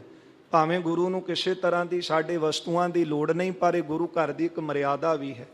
ਭਾਵੇਂ ਨਿੰਦਕ ਆਪਣਾ ਜ਼ੋਰ ਲਾ ਰਹੇ ਹਨ, ਕਈ ਤਰ੍ਹਾਂ ਦੀਆਂ ਉਹ ਜਿਹੜੀਆਂ ਹਨ ਉਹ ਆਪਣੀਆਂ ਵਿਧੀਆਂ ਦੱਸਦੇ ਹਨ, ਪਰ ਜਿਹੜੀ ਸਾਨੂੰ ਗੁਰੂ ਇਤਿਹਾਸ ਵਿੱਚੋਂ ਸਿੱਖਿਆ ਮਿਲਦੀ ਹੈ ਉਹ ਇਹੋ ਹੀ ਹੈ। ਮਹਾਰਾਜ ਜੀ ਕਹਿਣ ਲੱਗੇ ਕਿ ਕੜਾ ਪ੍ਰਸ਼ਾਦ ਦੀ ਦੇਗ ਤਿਆਰ ਕਰੋ ਤੇ ਟਕਾ ਅੱਗੇ ਰੱਖ ਕੇ ਅਰਦਾਸ ਕਰੋ। ਸ੍ਰੀ ਕਰਤਾਰ ਪੂਰ ਹੈ ਆਸਾ, ਉਹ ਕਰਤਾ ਪੁਰਖ ਅਕਾਲ ਪੁਰਖ ਤੁਹਾਡੀ ਆਸ ਪੂਰੀ ਕਰੇਗਾ। ਮਮ ਸਰੂਪ ਕੋ ਤਰਹੁ ਧਿਆਨਾ, ਗੁਰੂ ਦਾ ਸ਼ਬਦ ਦਾ ਸਦਾ ਧਿਆਨ ਰੱਖੋ। ਕਰਨੇ ਕਾਜ ਅਪਰਹਮ ਥਾਨਾ, ਮਹਾਰਾਜ ਕਹਿਣ ਲੱਗੇ ਸਾਨੂੰ ਆਪਣੇ ਚਿੱਤ ਵਿੱਚ ਵਸਾਇਓ, ਤੁਹਾਡੇ ਅੰਗ ਸੰਗ ਹੋਵਾਂਗੇ, ਅਸੀਂ ਹੋਰ ਵੀ ਅੱਗੇ ਕਾਰਜ ਕਰਨੇ ਹਨ। ਦੋਹਰਾ ਪੁਨ ਨਰੇਸ਼ ਬੋਲਤ ਪਇਓ, ਰਾਜਾ ਸਤਿਗੁਰਾਂ ਤੋਂ ਸੁਣ ਕੇ ਕਹਿਣ ਲੱਗਾ ਲੇਹੁ ਉਪਾਇ ਨ ਮੋਰ, ਕਹਿਣ ਲੱਗਾ ਮਹਾਰਾਜ ਫਿਰ ਸਾਡੀ ਬੇਨਤੀ ਪ੍ਰਵਾਨ ਕਰੋ, ਸਾਡੇ ਵੱਲੋਂ ਆਪ ਜੀ ਭੇਟਾ ਪ੍ਰਵਾਨ ਕਰ ਲਓ। ਅਮਿਤ ਜਵਾਹਰ ਧਰੇ ਟਿਗ, ਬੜੇ ਕੀਮਤੀ ਜਿਹੜੇ ਜਵਾਹਰਾਤ ਸਨ, ਹੀਰੇ ਸਨ, ਸਤਿਗੁਰਾਂ ਅੱਗੇ ਰੱਖੇ ਨੇ। ਮਨ ਮੈਂ ਚਰਨ ਨੇ ਹੋਰ, ਆਪਣੇ ਮਨ ਵਿੱਚ ਸਤਿਗੁਰਾਂ ਦੇ ਚਰਨਾਂ ਦਾ ਧਿਆਨ ਧਾਰ ਕੇ ਚਉਪਈ ਧਰੇ ਵਿਸਾਲ ਆਨ ਕਰ ਮੋਤੀ, ਬੜੇ ਕੀਮਤੀ ਮੋਤੀ ਜਿਹੜੇ ਸਨ ਉਹ ਲਿਆ ਕੇ ਰੱਖ ਦਿੱਤੇ। ਜਿਨ ਕੀ ਬੜ ਦੁੱਤ ਦਿਪਤ ਉਦੋਤੀ, ਕਿੰਨੇ ਸੁੰਦਰ ਮੋਤੀ ਸਨ ਕਿ ਜਿਨ੍ਹਾਂ ਦੀ ਬੜੀ ਜਗਮਗਾਹਟ ਹੋ ਰਹੀ ਸੀ, ਜਿਨ੍ਹਾਂ ਦੀ ਬੜੀ ਸ਼ੋਭਾ ਹੋ ਰਹੀ ਸੀ। ਬੋਲੇ ਤਿਨੇ ਬਲੋਕ ਗੁਸਾਈ, ਇਹਨਾਂ ਕੀਮਤੀ ਮੋਤੀਆਂ ਨੂੰ, ਜਵਾਹਰਾਤਾਂ ਨੂੰ, ਹੀਰਿਆਂ ਨੂੰ ਦੇਖ ਕੇ ਸਤਿਗੁਰੂ ਕਹਿਣ ਲੱਗੇ ਇਹ ਮੋਤੀ ਹੈ ਕੂਰ ਲਖਾਈ। ਮਹਾਰਾਜ ਕਹਿੰਦੇ ਨੇ ਰਾਜਨ, ਇਹ ਮੋਤੀ ਜਿਹੜੇ ਤੂੰ ਲੈ ਕੇ ਆਇਆ ਹੈ ਨਾ, ਇਹ ਕੂੜ ਨੇ, ਇਹ ਝੂਠ ਦਾ ਰੂਪ ਹਨ। ਮੋਤੀ ਸਾਚ ਨਾਮ ਹਰ ਜੋਏ, ਜਿਹੜਾ ਹਰੀ ਦਾ ਨਾਮ ਹੈ, ਪਰਮੇਸ਼ਰ ਦਾ ਨਾਮ ਹੈ, ਇਹ ਸੱਚਾ ਮੋਤੀ ਹੈ। ਜਿਨ ਮਨ ਮਹਿ ਇਹ ਲੀਨ ਪਰੋਏ, ਜਿਹਨੇ ਆਪਣੇ ਮਨ ਦੇ ਵਿੱਚ ਨਾਮ ਰੂਪੀ ਮੋਤੀ ਨੂੰ ਧਾਰਨ ਕੀਤਾ ਹੈ, ਤਿਨ ਕੀ ਸ਼ੋਭਾ ਦੋਨੋਂ ਲੋਕਾ। ਇਹ ਮੋਤੀ ਦੇ ਨਾਲ, ਨਾਮ ਰੂਪੀ ਮੋਤੀ ਦੇ ਨਾਲ ਲੋਕ ਵਿੱਚ ਤੇ ਪਰਲੋਕ ਵਿੱਚ ਦੋਨਾਂ ਲੋਕਾਂ ਵਿੱਚ ਸ਼ੋਭਾ ਹੁੰਦੀ ਹੈ। ਇਹ ਜਿਹੜਾ ਦੁਨਿਆਵੀ ਮੋਤੀ ਨੇ, ਹੀਰੇ ਨੇ, ਇਹ ਸਜਾਵਟ ਵਾਸਤੇ ਲਾਏ ਤਾਂ ਜਾਂਦੇ ਨੇ ਕਿ ਲੋਕ ਵਿੱਚ ਸਾਡੀ ਵਾਹ ਵਾਹ ਕਰਨ, ਸ਼ੋਭਾ ਹੋਵੇ, ਪਰ ਗੁਰਦੇਵ ਕਹਿਣ ਲੱਗੇ ਕਿ ਸ਼ੋਭਾ ਕੁਝ ਸਮੇਂ ਵਾਸਤੇ ਹੈ। ਜੇ ਕਿਤੇ ਮੋਤੀ ਗਵਾਚ ਜਾਵੇ ਤੇ ਫਿਰ ਬੰਦਾ ਕਹਿੰਦਾ ਹੈ ਕਿ ਮੇਰਾ ਜੀਵਨ ਜਿਹੜਾ ਉਹ ਖਤਮ ਹੋ ਗਿਆ, ਚਲਾ ਗਿਆ, ਹੁਣ ਮੈਂ ਕਰਾਂ ਕੀ। ਮਹਾਰਾਜ ਕਹਿਣ ਲੱਗੇ ਇਹ ਝੂਠ ਹਨ, ਝੂਠੇ ਮੋਤੀ ਜਿਹੜੇ ਤੂੰ ਲੈ ਕੇ ਆਇਆ, ਸੱਚਾ ਮੋਤੀ ਤਾਂ ਨਾਮ ਦਾ ਹੈ। ਇਹ ਮੋਤੀ ਜਿਨ੍ਹਾਂ ਨੇ ਆਪਣੇ ਮਨ ਵਿੱਚ ਧਾਰਨ ਕੀਤਾ ਹੈ, ਲੋਕ ਵਿੱਚ ਪਰਲੋਕ ਵਿੱਚ ਉਹਨਾਂ ਦੀ ਸ਼ੋਭਾ ਹੋਈ ਹੈ। ਬਿਨ ਸਹਿ ਕਬਹੂ ਨ ਰਹੇ ਅਸ਼ੋਕਾ, ਇਹ ਦੁਨਿਆਵੀ ਮੋਤੀ ਤਾਂ ਗਵਾਚ ਜਾਂਦੇ ਨੇ, ਨਾਸ ਹੋ ਜਾਂਦੇ, ਪਰ ਨਾਮ ਰੂਪੀ ਮੋਤੀ ਜਿਹੜਾ ਉਹ ਕਿਤੇ ਗਵਾਚਦਾ ਨਹੀਂ, ਸਦਾ ਹੀ ਬੰਦੇ ਦੇ ਮਨ ਨੂੰ ਸੁਖੀ ਰੱਖਦਾ ਹੈ। ਖੁਸ਼ਕ ਲੀਜੀਏ ਕਹਿ ਮਰਦਾਨਾ, ਭਾਈ ਮਰਦਾਨਾ ਜੀ ਨੇ ਜਦੋਂ ਦੇਖੇ ਨੇ ਨਾ ਕਿ ਰਾਜੇ ਨੇ ਥਾਲ ਭਰ ਕੇ ਮੋਤੀ ਅੱਗੇ ਰੱਖੇ ਤੇ ਮੋਤੀ ਚਮਕਦੇ ਪਏ ਸਨ, ਭਾਈ ਮਰਦਾਨਾ ਜੀ ਕਹਿਣ ਲੱਗੇ ਮਹਾਰਾਜ ਚਲੋ ਰਾਜੇ ਦੀ ਇਹ ਇੱਛਾ ਹੈ ਕਿ ਕੁਝ ਕੁ ਮੋਤੀ ਤਾਂ ਉਹ ਲੈ ਲਓ ਉਹਦੀ ਭਾਵਨਾ ਪੂਰੀ ਕਰਨ ਵਾਸਤੇ। ਸੁੰਦਰ ਦਿਪਤ ਸੋ ਦੁੱਤ ਜਿਨ ਨਾਨਾ। ਇਹ ਮੋਤੀ ਬੜੇ ਸੋਹਣੇ ਦਿਸ ਰਹੇ ਨੇ ਤੇ ਜਿਨ੍ਹਾਂ ਦੀ ਬੜੀ ਚਮਕ ਹੈ। ਗੁਰੂ ਕਹੈ ਜੋ ਦੇਖਤ ਇਹੂ। ਸਤਿਗੁਰੂ ਜੀ ਕਹਿਣ ਲੱਗੇ ਮਰਦਾਨਿਆ ਇਹ ਜਿਹੜੇ ਮੋਤੀ ਤੈਨੂੰ ਦਿਖਦੇ ਹਨ ਦੁਖ ਰੂਪੀ ਹੈ ਇਨ ਕੋ ਨੇਹੂ। ਅਸਲ ਵਿੱਚ ਇਹਨਾਂ ਦੇ ਨਾਲ ਪਿਆਰ ਕਰਨਾ ਇਹ ਦੁੱਖ ਰੂਪ ਹਨ। ਇਹਨਾਂ ਨਾਲ ਪਿਆਰ ਕਰਨ ਵਾਲਾ ਬਾਅਦ ਵਿੱਚ ਦੁਖੀ ਹੁੰਦਾ ਹੈ। ਜਿੰਨੀ ਧਨ ਦੌਲਤ ਦੇ ਨਾਲ ਪਦਾਰਥਾਂ ਦੇ ਨਾਲ ਬੰਦਾ ਮੋਹ ਪਾਈ ਬੈਠਾ ਹੈ, ਜਦੋਂ ਉਹ ਜਾਂਦੇ ਨੇ ਤੇ ਫਿਰ ਦੁੱਖ ਦੇ ਕੇ ਜਾਂਦੇ। ਜਿਨ੍ਹਾਂ ਨੂੰ ਸੁੱਖ ਜਾਣ ਕੇ ਆਪਾਂ ਜੱਫਾ ਮਾਰਦੇ ਹਾਂ ਕਿ ਇਹ ਧਨ ਮੇਰਾ, ਇਹ ਘਰ ਮੇਰਾ, ਇਹ ਪਦਾਰਥ ਮੇਰੇ, ਤੇ ਬਾਅਦ ਵਿੱਚ ਉਹੀ ਦੁੱਖ ਰੂਪ ਹੋ ਜਾਂਦੇ ਨੇ। ਇਸ ਲਈ ਗੁਰਦੇਵ ਕਹਿੰਦੇ ਪਹਿਲਾਂ ਹੀ ਇਹਨਾਂ ਤੋਂ ਮਨ ਨੂੰ ਉਪਰਾਮ ਰੱਖਣਾ ਚਾਹੀਦਾ ਹੈ। ਮਨ ਦੀ ਪਕੜ ਜਿਹੜੀ ਹੈ ਉਹ ਨਹੀਂ ਰੱਖਣੀ ਚਾਹੀਦੀ। ਇਸ ਕਰਕੇ ਦੁੱਖ ਰੂਪ ਹਨ, ਦਿਖਦੇ ਤਾਂ ਬੜੇ ਸੋਹਣੇ ਨੇ, ਬੜੇ ਚਮਕਦੇ ਹਨ। ਇਹੋ ਹੀ ਤੇ ਮਾਇਆ ਹੈ। ਇਹ ਮਾਇਆ ਜਿਤ ਹਰ ਵਿਸਰੈ ਮੋਹ ਉਪਜੈ, ਭਾਉ ਦੂਜਾ ਲਾਇਆ ਬਾਅਦ ਵਿੱਚ ਦੁੱਖ ਦਿੰਦੇ ਹਨ। ਦੋਹਰਾ ਪਰਮੇਸ਼ਰ ਕੋ ਨਾਮ ਜੋ। ਅਸਲ ਵਿੱਚ ਜਿਹੜਾ ਪਰਮੇਸ਼ਰ ਦਾ, ਪ੍ਰਭੂ ਦਾ ਨਾਮ ਹੈ, ਲਖੇ ਸੋ ਸੁਖਦਾਏ। ਜਿਹੜਾ ਉਹ ਆਪਣੇ ਹਿਰਦੇ ਵਿੱਚ ਸੰਭਾਲਦਾ ਹੈ ਨਾ, ਉਹਨੂੰ ਸੁੱਖ ਮਿਲਦਾ ਹੈ। ਜਦੋਂ ਬਹਾਦਰ ਸ਼ਾਹ ਹੀਰਾ ਲੈ ਕੇ ਆਇਆ ਤੇ ਗੁਰਦੇਵ ਨੇ ਗੋਦਾਵਰੀ 'ਚ ਸੁੱਟਿਆ ਤੇ ਕਿਹਾ ਭਲਿਆ ਨਾਮ ਰੂਪੀ ਹੀਰਾ ਉਹਦੀ ਸੰਭਾਲ ਕਰ, ਜਿਹਦੇ ਨਾਲ ਦੋਵੇਂ ਲੋਕ ਸਬਰ ਜਾਂਦੇ। ਪਰ ਬਹਾਦਰ ਸ਼ਾਹ ਨੇ ਸੋਚਿਆ ਕਿ ਸਤਿਗੁਰਾਂ ਨੂੰ ਹੀਰੇ ਦੀ ਕੀਮਤ ਦਾ ਨਹੀਂ ਪਤਾ। ਜਦੋਂ ਗੋਦਾਵਰੀ 'ਚ ਜਾ ਕੇ ਦੇਖਿਆ ਤੇ ਉਹ ਗੋਦਾਵਰੀ ਹੀਰਿਆਂ ਨਾਲ ਭਰੀ ਦੇਖੀ। ਮਹਾਰਾਜ ਦੇ ਆ ਕੇ ਚਰਨੀ ਪੈ ਗਿਆ, ਕਹਿਣ ਲੱਗਾ ਸਤਿਗੁਰੂ ਸੱਚਮੁੱਚ ਹੀ ਇਹ ਦੁਨਿਆਵੀ ਜਿਹੜੇ ਹੀਰੇ ਨੇ ਨਾਸਵੰਤ ਨੇ, ਆਪ ਕਿਰਪਾ ਕਰਕੇ ਨਾਮ ਰੂਪੀ ਹੀਰਾ ਬਖਸ਼ੋ। ਗੁਰਦੇਵ ਨੇ ਰਹਿਮਤ ਕੀਤੀ। ਸੋ ਇੱਥੇ ਮਹਾਰਾਜ ਕਹਿੰਦੇ ਨੇ ਮਰਦਾਨਿਆਂ ਇਹ ਦੁੱਖ ਰੂਪ ਹਨ ਤੇ ਬਾਅਦ ਵਿੱਚ ਦੁੱਖ ਦੇ ਕੇ ਜਾਂਦੇ ਨੇ। ਪਰਮੇਸ਼ਰ ਕੋ ਨਾਮ ਜੋ ਲਖੀਐ ਸੋ ਸੁਖਦਾਏ। ਅਸਲ ਵਿੱਚ ਗੁਰੂ ਦਾ, ਪਰਮੇਸ਼ਰ ਦਾ ਨਾਮ ਹੀ ਸੁਖ ਦੇਣ ਵਾਲਾ ਹੈ। ਇਹ ਹੀਰਾ ਦੋਨਾਂ ਲੋਕਾਂ ਦੇ ਵਿੱਚ ਸ਼ੋਭਾ ਦਿੰਦਾ ਹੈ। ਗੁਰ ਕਾ ਸ਼ਬਦ ਰਤਨ ਹੈ, ਹੀਰੇ ਜਿਤ ਜੜਾਓ, ਸ਼ਬਦ ਰਤਨ ਜਿਤ ਮਨ ਲਾਗਾ, ਇਹੋ ਹੁਆ ਸਮਾਓ। ਜਿਨ੍ਹਾਂ ਨੇ ਆਪਣੇ ਮਨ ਦੇ ਵਿੱਚ ਸ਼ਬਦ ਰੂਪੀ ਹੀਰੇ ਨੂੰ ਜੜਿਆ ਹੈ, ਦੋਨੇ ਲੋਕਾਂ ਦੇ ਵਿੱਚ ਉਹਨਾਂ ਨੂੰ ਸੁੱਖ ਮਿਲਦਾ ਹੈ। ਮਰਦਾਨੇ ਤੁਝ ਪਾਸ ਹੈ, ਜਪਹੁ ਸਦਾ ਲਿਵ ਲਾਏ। ਗੁਰਦੇਵ ਕਹਿਣ ਲੱਗੇ ਮਰਦਾਨਿਆਂ ਆ ਬਾਹਰੋਂ ਮੋਤੀ ਚੁੱਕਣ ਦੀ ਇੱਛਾ ਕਿਉਂ ਰੱਖਦਾ ਹੈ? ਉਹ ਨਾਮ ਰੂਪੀ ਮੋਤੀ ਤੇ ਤੇਰੇ ਕੋਲ ਹੈ, ਬਸ ਉਹਨੂੰ ਪ੍ਰਗਟ ਕਰ ਤੇ ਸਦਾ ਵਾਸਤੇ ਲਿਵ ਲਾ ਕੇ ਉਹਨੂੰ ਨਾਮ ਨੂੰ ਜਪਣਾ ਕਰ। ਚਉਪਈ ਇਨ ਸੋ ਪ੍ਰੀਤ ਨਾ ਕੀਜੈ ਕਬਹੀ। ਇਹਨਾਂ ਦੇ ਨਾਲ ਕਦੇ ਪ੍ਰੀਤੀ ਨਾ ਕਰ, ਇਸ ਪ੍ਰਕਾਰ ਕਹੈ ਕਰ ਗੁਰ ਤਬਹੀ। ਕਿਉਂਕਿ ਇਹਨਾਂ ਨਾਲ ਕੀਤੀ ਪ੍ਰੀਤੀ ਬਾਅਦ ਵਿੱਚ ਦੁੱਖ ਦਿੰਦੀ ਹੈ। ਇਹ ਮਨੁੱਖਾ ਜਨਮ ਮਿਲਿਆ, ਇਹਨੂੰ ਸਵਾਰਨ ਦਾ ਯਤਨ ਕਰਨਾ ਚਾਹੀਦਾ ਹੈ। ਇਹ ਨਹੀਂ ਗੁਰਦੇਵ ਕਹਿੰਦੇ ਕਿ ਸਿੱਖ ਕੋਲ ਧਨ ਦੌਲਤ ਹੋਵੇ ਨਾ, ਪਰ ਜਿਹੜੀ ਮਨ ਦੀ ਪਕੜ ਪਾ ਕੇ ਬੈਠੇ ਆ ਕਿ ਇਹਦੇ ਤੋਂ ਬਿਨਾਂ ਸਾਡਾ ਕੰਮ ਹੀ ਨਹੀਂ ਚੱਲਣਾ, ਇਹੋ ਹੀ ਸਾਡੇ ਦੋਨੇ ਲੋਕਾਂ ਦਾ ਸੁੱਖ ਹੈ। ਪਰ ਗੁਰਦੇਵ ਕਹਿੰਦੇ ਹਨ ਇਨ ਸੋ ਪ੍ਰੀਤ ਨਾ ਕੀਜੈ ਕਬਹੀ। ਮਨ ਕਰਕੇ ਇਹਨਾਂ ਦੀ ਪਕੜ ਨਾ ਕਰ, ਕਿਉਂਕਿ ਮਨ ਕਰਕੇ ਜਿਹੜੇ ਪਕੜ ਕਰਦੇ ਨੇ ਉਹ ਦੁਖੀ ਹੁੰਦੇ ਦੇਖੀਦੇ ਨੇ, ਲੋਕ ਵਿੱਚ ਵੀ ਤੇ ਪਰਲੋਕ ਵਿੱਚ ਵੀ। ਗੁਰਦੇਵ ਕਹਿੰਦੇ ਨੇ ਇਸ ਪ੍ਰਕਾਰ ਕਹਿ ਗੁਰ ਤਬ ਹੀ। ਇਸ ਤਰ੍ਹਾਂ ਗੁਰੂ ਜੀ ਨੇ ਉਪਦੇਸ਼ ਦਿੱਤਾ ਹੈ। ਵਿਦਾ ਹੋਏ ਕੀਨੋ ਪ੍ਰਸਥਾਨਾ। ਮਹਾਰਾਜ ਜੀ ਇਸ ਨਗਰ ਤੋਂ ਅੱਗੇ ਵਿਦਾ ਹੋਏ ਨੇ, ਚੱਲ ਪਏ ਨੇ। ਭਗਤ ਪਾਓ ਜਿਨ ਜਗ ਪ੍ਰਗਟਾਨਾ। ਜਿਨ੍ਹਾਂ ਸਤਿਗੁਰਾਂ ਨੇ ਪ੍ਰੇਮਾ ਭਗਤੀ ਜਗਤ ਵਿੱਚ ਪ੍ਰਗਟ ਕੀਤੀ ਹੈ। ਦੋਹਰਾ ਪਰ ਦੁਖ ਭਿਖ ਕਰ ਹਵੈ ਦੁਖੀ। ਕਵੀ ਰਾਜ ਕਵੀ ਸੰਤੋਖ ਸਿੰਘ ਜੀ ਸ਼੍ਰੀ ਨਾਨਕ ਪ੍ਰਕਾਸ਼ ਉਤਰਾਰਧ ਦਾ 13ਵਾਂ ਅਧਿਆਇ ਆਰੰਭ ਕਰਦੇ ਨੇ। ਇੱਥੇ ਮੰਗਲ ਕਰਦੇ ਹਨ ਕਿ ਸੰਤਾਂ ਦਾ ਜੀਵਨ ਕੈਸਾ ਹੁੰਦਾ ਹੈ। ਕਹਿਣ ਨੂੰ ਕਹਾਉਣ ਨੂੰ ਤਾਂ ਸਾਰੀ ਕਹਿ ਦਿੰਦੇ ਆ ਸੰਤ ਹਾਂ, ਪਰ ਗੁਰਦੇਵ ਕਹਿੰਦੇ ਹਨ ਸੰਤ ਕੌਣ ਨੇ? ਜਿਨ੍ਹਾਂ ਸਾਸ ਗਰਾਸ ਨ ਵਿਸਰੈ, ਹਰ ਨਾਮਾ ਮਨ ਮੰਤ, ਧਨ ਸੇ ਸਈ ਨਾਨਕਾ ਪੂਰਨ ਸੋਈ ਸੰਤ। ਉਹ ਇਹ ਮੰਗਲ ਦੇ ਵਿੱਚ ਸੰਤਾਂ ਦਾ ਜੀਵਨ, ਉਹਨਾਂ ਦੇ ਲੱਖਣ ਦੱਸਦੇ ਹਨ ਕਿ ਸੰਤ ਕਦੇ ਈਰਖਾਲੂ ਨਹੀਂ ਹੁੰਦੇ ਤੇ ਨਾ ਹੀ ਉਹਨਾਂ ਦਾ ਜਿਹੜਾ ਹਿਰਦਾ ਹੈ ਨਾ ਉਹ ਪੱਥਰ ਹੁੰਦਾ ਹੈ। ਉਹ ਦਇਆਵਾਨ ਹੁੰਦੇ ਨੇ। ਕਹਿੰਦੇ ਨੇ ਪਰ ਦੁੱਖ ਭਿਖ ਕਰ ਹਵੈ ਦੁਖੀ। ਜਦੋਂ ਪਰਾਏ ਦਾ ਦੁੱਖ ਦੇਖਦੇ ਨੇ ਨਾ ਤੇ ਉਹ ਆਪ ਦੁਖੀ ਹੋ ਜਾਂਦੇ ਹਨ। ਪਰ ਸੁਖ ਭਿਖ ਹਰ ਖਾਏ। ਤੇ ਪਰਾਏ ਦਾ ਸੁੱਖ ਦੇ ਕਰਕੇ ਪ੍ਰਸੰਨ ਹੁੰਦੇ ਨੇ। ਜਿਸ ਤਰ੍ਹਾਂ ਗੁਰੂ ਕਲਗੀਧਰ ਜੀ ਨੇ ਬਚਨ ਲਿਖੇ ਨੇ ਚੌਪਈ ਦੇ ਅੰਦਰ, ਸੰਤਨ ਦੁੱਖ ਪਾਏ ਤੇ ਦੁਖੀ, ਸੁਖ ਪਾਏ ਸਾਧਨ ਕੇ ਸੁਖੀ।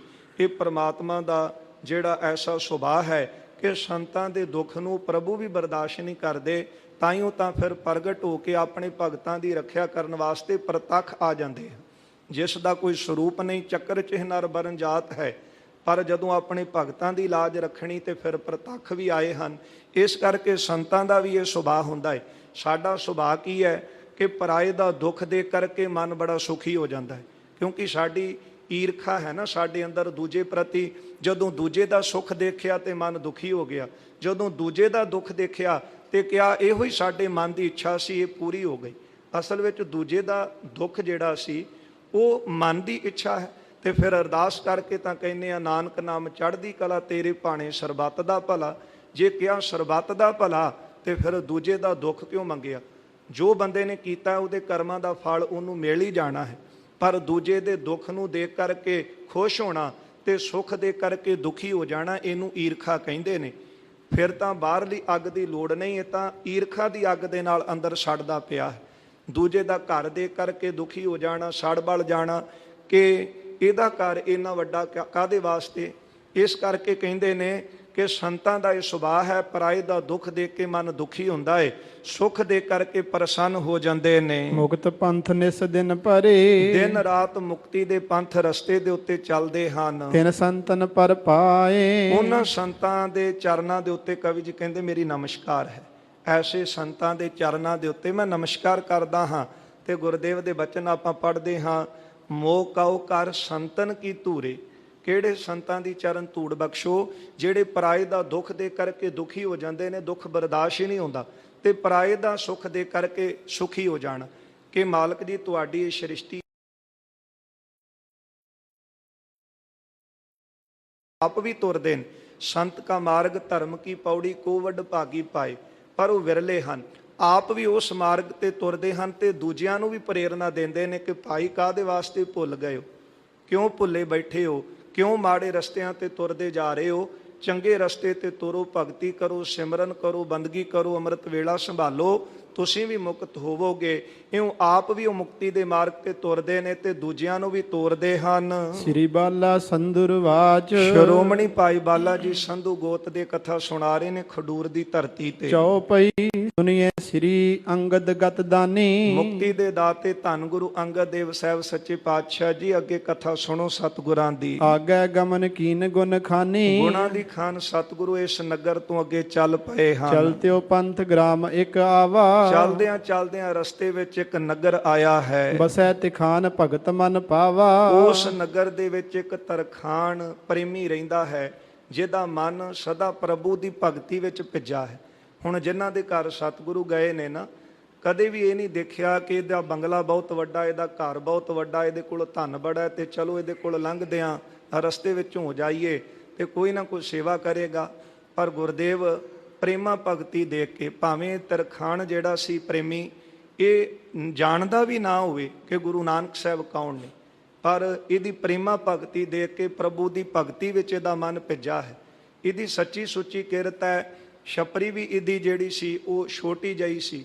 ਘਰ ਦੇ ਵਿੱਚ ਬਹੁਤੀਆਂ ਸੁੱਖ ਸਹੂਲਤਾਂ ਦੇਣ ਵਾਲੇ ਸਾਧਨ ਵੀ ਨਹੀਂ ਸਨ, ਪਰ ਸਤਿਗੁਰੂ ਇਹਦੇ ਹਿਰਦੇ ਦੀ ਸੇਜਾ ਦੇ ਕਰਕੇ ਮਾਲਕ ਇਹਦੇ ਘਰ ਪਹੁੰਚਦੇ ਹਨ। ਸੰਤਨ ਕੀ ਸੇਵਾ ਨਿਤ ਕਰਹੀ, ਇਹ ਜਿਹੜਾ ਪ੍ਰੇਮੀ ਸੀ ਸਦਾ ਸੰਤਾਂ ਦੀ ਸੇਵਾ ਕਰਦਾ ਸੀ। ਅਦਿਕ ਪਾਉ ਹਿਰਦੇ ਮੈਂ ਤਰਹੀ, ਬੜਾ ਪ੍ਰੇਮ ਇਹ ਆਪਣੇ ਹਿਰਦੇ ਵਿੱਚ ਧਾਰਨ ਕੀਤਾ ਸੀ ਨੇ ਪ੍ਰਭੂ ਪ੍ਰਤੀ। ਕਰਨ ਕਿਰਤਾਰਥ ਜਨ ਕੇ ਹੇਤਾ, ਇਸ ਜਨ ਨੂੰ, ਪ੍ਰਭੂ ਦੇ ਜਨ ਨੂੰ, ਇਹਨੂੰ ਸਫਲਾ ਕਰਨ ਵਾਸਤੇ ਸਤਿਗੁਰੂ ਜੀ ਸ੍ਰੀ ਗੁਰ ਤਿਹ ਕੇ ਗਏ ਨਕੇਤਾ, ਧੰਨ ਗੁਰੂ ਨਾਨਕ ਦੇਵ ਮਹਾਰਾਜ ਇਹਦੇ ਘਰ ਜਾਂਦੇ ਹਨ। ਉਠ ਤੇ ਖਾਨ ਸਾਦਰ ਬੈਸਾਏ, ਹੁਣ ਇਹ ਤਰਖਾਣ ਪ੍ਰੇਮੀ ਨੇ ਉੱਠ ਕੇ ਦੇਖਿਆ ਕਿ ਸੰਤ ਆਏ ਨੇ ਮੇਰੇ ਘਰ, ਪੂਰਨ ਮਹਾਂਪੁਰਖ ਆਏ ਹਨ ਤੇ ਸਤਿਗੁਰਾਂ ਦੀ ਮਿਹਰ ਭਰੀ ਦ੍ਰਿਸ਼ਟੀ ਇਹਦੇ ਤੇ ਪਈ ਹੈ।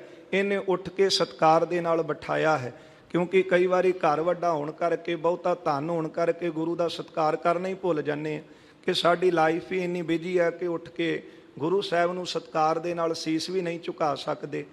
ਇੱਦਾਂ ਦਾ ਵੀ ਕਈ ਵਾਰੀ ਮਾਣ ਅੰਦਰ ਆ ਜਾਂਦਾ ਹੈ ਕਿ ਜਿਸ ਪ੍ਰਭੂ ਨੇ ਸਾਰੀਆਂ ਦਾਤਾਂ ਦਿੱਤੀਆਂ ਨੇ, ਅੰਨ ਖਾਣਾ ਕੱਪੜ ਪਹਿਨਣ ਦੀਆ ਰਸ ਅੰਨ ਭੁਗਾਣੀ, ਜਿਨ ਦੀਆ ਸੋ ਚਿਤ ਨਾ ਆਵਈ। ਜਿਹਨੇ ਇਹਨਾਂ ਕੁਝ ਦਿੱਤਾ ਹੈ ਉਹਨੂੰ ਭੁਲਾ ਹੀ ਦਿੱਤਾ ਕਿ ਸਿਰ ਝੁਕਾਉਣ ਦਾ ਵੀ ਸਮਾਂ ਨਹੀਂ। ਪਰ ਇਹ ਗਰੀਬ ਜਿਹੜਾ ਸੀ ਉਹ ਪ੍ਰੇਮੀ ਸੀ, ਪ੍ਰਭੂ ਦੀ ਭਗਤੀ ਕਰਦਾ ਸੀ, ਮਨ ਪ੍ਰੇਮ ਦੇ ਨਾਲ ਭਿੱਜਾ ਸੀ, ਆਏ ਗਏ ਸੰਤਾਂ ਦੀ ਸੇਵਾ ਕਰਦਾ ਸੀ। ਜਦੋਂ ਮਹਾਰਾਜ ਇਹਦੇ ਘਰੇ ਆਏ ਨੇ, ਇਹਨੇ ਉੱਠ ਕੇ ਬੜਾ ਸਤਿਕਾਰ ਕੀਤਾ, ਸਤਿਕਾਰ ਦੇ ਨਾਲ ਬਿਠਾਇਆ ਹੈ। ਨਿਸਾ ਬਿਖੈ ਸੇਵੇ ਮਨ ਲਾਏ, ਸਾਰੀ ਰਾਤ ਮਨ ਲਾ ਕੇ ਸਤਿਗੁਰਾਂ ਦੀ ਸੇਵਾ ਕੀਤੀ ਹੈ। ਭਈ ਭੋਰ ਗੁਰ ਕੀਨ ਤਿਆਰੀ, ਜਦੋਂ ਅਗਲੀ ਸਵੇਰ ਹੋਈ ਹੈ ਨਾ ਤੇ ਮਹਾਰਾਜ ਨੇ ਅੱਗੇ ਚੱਲਣ ਦੀ ਤਿਆਰੀ ਕੀਤੀ ਹੈ। ਛਪਰੀ ਤੋਰ ਤਾਹੇ ਕੀ ਡਾਰੀ, ਹੁਣ ਗੁਰੂ ਕੇ ਇਹ ਜਿਹੜੇ ਕੌਤਕ ਨੇ ਅਸਚਰਜ ਹਨ। ਪਾਤਸ਼ਾਹ ਜਦੋਂ ਚੱਲਣ ਲੱਗੇ ਨਾ, ਇਹ ਜਿਹੜਾ ਪ੍ਰੇਮੀ ਸੀ, ਮਹਾਰਾਜ ਨੇ ਚੱਲਣ ਸਮੇਂ ਇੱਕ ਸੋਟਾ ਹੱਥ ਵਿੱਚ ਲਿਆ। ਉਹ ਸੋਟੇ ਦੇ ਨਾਲ ਇਹਦੀ ਸਾਰੀ ਜਿਹੜੀ ਛਪਰੀ ਸੀ, ਇਹਦੀ ਜਿਹੜੀ ਛੰਨ ਸੀ ਬਣੀ ਹੋਈ ਕੱਖਾਂ ਦੀ, ਉਹ ਸਤਿਗੁਰਾਂ ਨੇ ਤੋੜ ਦਿੱਤੀ ਹੈ। ਜੇ ਮਚ ਦੀਨੋ ਸੋਵਨ ਹੇਤੂ, ਜਿਹੜੇ ਨੇ ਮਨ ਚ ਭਾਵ ਥੋੜਾ ਬਹੁਤਾ ਆਸਣ ਜਿਹੜਾ ਸੀ, ਜਿੰਨਾ ਕਿ ਇਹਦੇ ਕੋਲ ਬਣਿਆ ਸਰਿਆ, ਇਹਨੇ ਮਹਾਰਾਜ ਲਈ ਆਸਣ ਲਾਇਆ ਸੀ।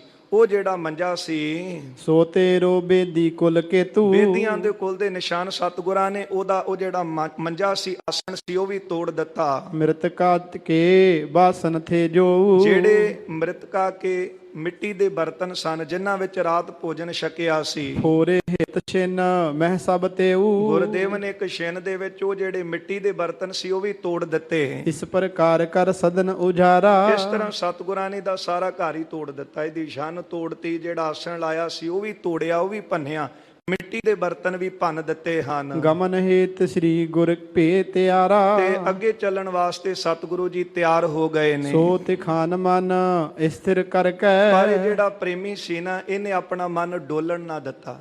ਇਹ ਹੈ ਅਥਾਹ ਸ਼ਰਧਾ ਪਿਆਰ।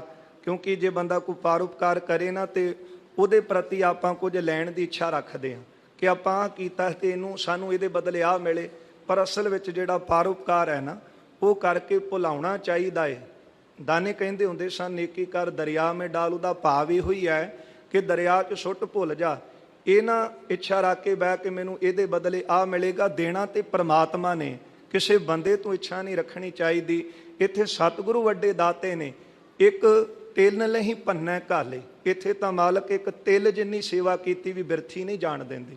ਪਰ ਗੁਰ ਸੇਵਾ ਕਿੰਗ ਨਾ ਲੱਭੇ ਅਤੇ ਕੀ ਨਹੀਂ ਮਿਲਦਾ। ਪੰਚਮ ਪਾਤਸ਼ਾਹ ਦੇ ਬਚਨ ਨੇ ਇੱਥੇ ਗੁਰੂ ਜੀ ਨੇ ਪ੍ਰਤੱਖ ਬਖਸ਼ਿਆ, ਝੋਲੀ ਪਾਇਆ ਇਸ ਪ੍ਰੇਮੀ ਦੇ। ਮਹਾਰਾਜ ਚੱਲਣ ਸਮੇਂ ਸਾਰਾ ਕੁਝ ਤੋੜ ਦਿੰਦੇ ਹਨ। ਗਮਨਿਓ ਸੰਗੰ ਬਿਦਾ ਵਿਚਰਕੈ, ਪਰ ਇਸ ਨੇ ਆਪਣਾ ਮਨ ਟਿਕਾ ਕੇ ਰੱਖਿਆ, ਡੋਲਣ ਨਾ ਦਿੱਤਾ। ਜਦੋਂ ਸਤਿਗੁਰੂ ਮਹਾਰਾਜ ਇਹਦੇ ਘਰ ਤੋਂ ਚੱਲੇ ਨੇ, ਤੇ ਸਤਿਗੁਰਾਂ ਨੂੰ ਛੱਡਣ ਵਾਸਤੇ ਵੀ ਗਿਆ ਹੈ ਕਿ ਕਿੰਨਾ ਇਹਦਾ ਮਨ ਪ੍ਰੇਮ ਦੇ ਨਾਲ ਭਰਿਆ ਹੋਵੇਗਾ ਕਿ ਚਲੋ ਜੋ ਕੁਝ ਕੀਤਾ ਇਹ ਸੰਤ ਜਾਣ ਕੇ ਮੈਂ ਇਹਨਾਂ ਨੂੰ ਘਰੇ ਲਿਆਂਦਾ, ਇਹਨਾਂ ਦੀ ਸੇਵਾ ਕੀਤੀ ਹੈ। ਪਰ ਹੋ ਸਕਦਾ ਮੇਰੇ ਤੋਂ ਕੋਈ ਉਕਤਾਈ ਹੋਈ ਹੋਵੇ, ਪਰ ਇਹਨੇ ਆਪਣਾ ਮਨ ਡੋਲਣ ਨਾ ਦਿੱਤਾ ਤੇ ਛੱਡਣ ਵਾਸਤੇ ਅੱਗੇ ਗਿਆ ਹੈ। ਨਿਕ ਸਵਹਿਰ ਬੋਲਿਓ ਮਰਦਾਨਾ, ਜਦੋਂ ਬਾਹਰ ਨਿਕਲੇ ਨਾ, ਤੇ ਭਾਈ ਮਰਦਾਨਾ ਜੀ ਦੇਖ ਕੇ ਹੁਣ ਸਤਿਗੁਰਾਂ ਨੂੰ ਪੁੱਛਣ ਲੱਗੇ ਹਨ, ਮੁਝ ਹੈ ਬਤਾਵੋ ਕਿਰਪਾ ਨਿਦਾਨਾ। ਇਹ ਕਿਰਪਾ ਦੇ ਖਜ਼ਾਨੇ ਸਤਿਗੁਰੂ, ਕਿਰਪਾ ਕਰੋ। ਭਾਵੇਂ ਅੱਗੇ ਜਾ ਕੇ ਪੁੱਛਦੇ, ਪਰ ਰਿਹਾ ਨਾ ਗਿਆ ਨਾ। ਹੁਣ ਦੇਖ ਕੇ ਕਿ ਇਹਨੇ ਰਾਤ ਰੱਖਿਆ, ਇਹਨੀ ਸੇਵਾ ਕੀਤੀ। ਭਾਈ ਮਰਦਾਨਾ ਜੀ ਕਹਿਣ ਲੱਗੇ, ਕਿਰਪਾ ਦੇ ਖਜ਼ਾਨੇ ਸਤਿਗੁਰੂ, ਮੈਨੂੰ ਇਹ ਦੱਸੋ, ਰਹਿਣ ਰਹਿਣ ਕੇ ਹਿਤ ਇਸ ਗ੍ਰਾਮੋ, ਇਸ ਪ੍ਰੇਮੀ ਨੇ, ਪਿਆਰੇ ਨੇ ਤਾਂ ਰਾਤ ਰਹਿਣ ਵਾਸਤੇ ਆਪਣਾ ਘਰ ਦਿੱਤਾ। ਨਹਿ ਕਿਨਹੂ ਦੀਨੋ ਬਿਸਰਾਮੋ, ਮੈਂ ਦੇਖ ਰਿਹਾ ਕਿ ਕੋਈ ਵੀ ਨਗਰ ਚੋਂ ਨਹੀਂ ਆਇਆ ਜਿਹਨੇ ਆ ਕੇ ਸਾਨੂੰ ਆਪਣੇ ਘਰ ਰੱਖਿਆ ਹੋਵੇ। ਇਹ ਪ੍ਰੇਮੀ ਚੱਲ ਕੇ ਆਇਆ ਤੇ ਇਹਨੇ ਰਹਿਣ ਲਈ ਆਪਣਾ ਘਰ ਦਿੱਤਾ ਹੈ। ਦੋਹਰਾ ਇਹ ਜੋ ਦੀਨ ਤੇ ਖਾਨ ਹੈ, ਮਹਾਰਾਜ ਇਹ ਜਿਹੜਾ ਪ੍ਰੇਮੀ ਤਰਖਾਨ ਸੀ, ਦੀਨੋ ਹਮਕੋ ਥਾਏ, ਸਾਨੂੰ ਸੌਣ ਵਾਸਤੇ ਇਹਨੇ ਘਰ 'ਚ ਥਾਂ ਦਿੱਤੀ। ਰਹਿਣ ਬਿਖੈ ਸੇਵਾ ਕਰੀ, ਸਾਰੀ ਰਾਤ ਇਹਨੇ ਜੁੜ ਕੇ ਸੇਵਾ ਕੀਤੀ ਹੈ। ਪ੍ਰੀਤ ਹਿਰਦੈ ਅਧਿਕਾਏ, ਬਹੁਤੀ ਪ੍ਰੀਤੀ ਪਿਆਰ ਆਪਣੇ ਹਿਰਦੇ ਦਾ ਵਧਾ ਕੇ। ਚਉਪਈ ਬਹੁਰੂ ਆਇਓ ਕਰਨ ਬਿਦਾਈ, ਮਹਾਰਾਜ ਬਾਅਦ ਵਿੱਚ ਸਾਨੂੰ ਛੱਡਣ ਵਾਸਤੇ ਵੀ, ਵਿਦਾ ਕਰਨ ਵਾਸਤੇ ਵੀ ਤੁਰਿਆ ਹੈ। ਸਾਬਿਦ ਕੀਨੀ ਇਨ ਭਲਾਈ, ਇਹਨੇ ਤਾਂ ਹਰ ਤਰ੍ਹਾਂ ਕਰਕੇ ਭਲਾਈ ਕੀਤੀ ਹੈ। ਤੁਮਨੇ ਛਪਰੀ ਇਸਕੀ ਤੋਰੀ, ਪਰ ਸਤਿਗੁਰੂ ਮੈਂ ਦੇਖ ਰਿਹਾ ਇਹ ਕੀ ਹੋਇਆ ਕਿ ਆਪ ਜੀ ਨੇ ਤਾਂ ਇਹਦੀ ਛੰਨ ਜਿਹੜੀ ਸੀ ਰਹਿਣ ਵਾਲੀ, ਆ ਗਰੀਬ ਦੀ ਕੁੱਲੀ ਜਿਹੜੀ ਸੀ ਉਹ ਵੀ ਤੋੜ ਦਿੱਤੀ ਹੈ। ਘਰ ਕੀ ਔਰ ਸਮਗਰੀ ਫੋਰੀ, ਤੇ ਹੋਰ ਜਿਹੜੀਆਂ ਸਮਗਰੀਆਂ ਸਨ, ਇਹਦੇ ਆਸਣ ਜਿਹੜੇ ਸੀ, ਮਿੱਟੀ ਦੇ ਬਰਤਨ ਸੀ, ਉਹ ਵੀ ਤੋੜ ਦਿੱਤੇ। ਕਿਉਂ ਤੁਮਰੇ ਮਨ ਮੈਂ ਰਿਸਿਆਈ, ਮਹਾਰਾਜ ਤੁਹਾਡੇ ਮਨ ਵਿੱਚ ਕਿਉਂ ਗੁੱਸਾ ਆ ਗਿਆ? ਇਸਕੇ ਸਿਰ ਪਰ ਅਸਰ ਗੁਜਰਾਈ, ਸਤਿਗੁਰੂ ਜੀ ਦੇ ਸਿਰ ਦੇ ਉੱਤੇ ਐਸਾ ਸਮਾਂ ਬਣਾ ਦਿੱਤਾ। ਗੁਰੂ ਕਹੈ ਇਨ ਸੇਵ ਜੋ ਕੀਨੰ, ਸੁਣ ਕੇ ਕਹਿਣ ਲੱਗੇ, ਮਰਦਾਨਿਆ ਇਹਨੇ ਜਿਹੜੀ ਰਾਤ ਸੇਵਾ ਕੀਤੀ ਹੈ, ਭਈ ਪ੍ਰਵਾਨ ਲੇਹੋ ਮਨ ਚੀਨੰ। ਬਸ ਆਪਣੇ ਮਨ ਚ ਜਾਣ ਲੈ ਇਹਦੀ ਕੀਤੀ ਸੇਵਾ ਜਿਹੜੀ ਉਹ ਅਸੀਂ ਪ੍ਰਵਾਨ ਕਰ ਲਈ। ਅਸ ਕਹਿ ਮੋਰਿਓ ਸਦਨ ਤੇ ਖਾਨਾ। ਇਸ ਤਰ੍ਹਾਂ ਕਹਿ ਕੇ ਸਤਿਗੁਰੂ ਜੀ ਨੇ ਉਹ ਤਰਖਾਣ ਨੂੰ ਵਾਪਸ ਮੋੜ ਦਿੱਤਾ। ਕੇ ਆਗੇ ਕੋ ਆਪ ਪਿਆਨਾ। ਆਪ ਸਤਿਗੁਰੂ ਅੱਗੇ ਚਲੇ ਗਏ ਹਨ। ਦੇਖੇ ਸਦਨ ਜਾਏ ਤਿਨ ਜਬ ਹੀ। ਜਦੋਂ ਤਰਖਾਣ ਨੇ ਜਾ ਕੇ ਆਪਣਾ ਘਰ ਦੇਖਿਆ ਹੈ, ਮੰਦਰ ਸੁੰਦਰ ਬਨੇ ਸੋ ਤਬ ਹੀ। ਸਾਰੇ ਪਿਆਰ ਨਾਲ ਆਖੋ ਸਤਨਾਮ ਸ੍ਰੀ ਵਾਹਿਗੁਰੂ। ਜਦੋਂ ਘਰ ਜਾ ਕੇ ਦੇਖੇ ਨਾ ਤੇ ਬੜੇ ਸੁੰਦਰ ਮੰਦਰ ਜਿਹੜੇ ਸਨ ਉਹ ਬਣੇ ਹੋਏ ਦੇਖੇ। ਤੇ ਹੁਣ ਆਪਾਂ ਬਾਣੀ ਦੇ ਵਿੱਚੋਂ ਵੀ ਤਾਂ ਇਹ ਬਚਨ ਪੜ੍ਹਦੇ ਆ ਨਾ, ਜਦੋਂ ਭਗਤ ਜੀ ਦੀ ਛੰਨ ਤੋੜ ਦਿੱਤੀ ਤੇ ਫਿਰ ਜਦੋਂ ਭਗਤ ਜੀ ਬਾਹਰ ਜਾ ਕੇ ਬੈਠੇ ਨੇ ਤੇ ਥੋੜੇ ਸਮੇਂ ਬਾਅਦ ਘਰੇ ਆਉਂਦੇ ਨੇ ਤੇ ਉਹ ਗਵਾਂਢਣ ਵੀ ਪੁੱਛਦੀ ਹੈ ਭਗਤ ਜੀ ਨੂੰ ਕਿ ਦੱਸ ਤਾਂ ਸਹੀ ਕਿ ਜਿਹੜੀ ਤੇਰੀ ਛੰਨ ਹੈ ਤਿਆਰ ਕਿੰਨੇ ਕੀਤੀ?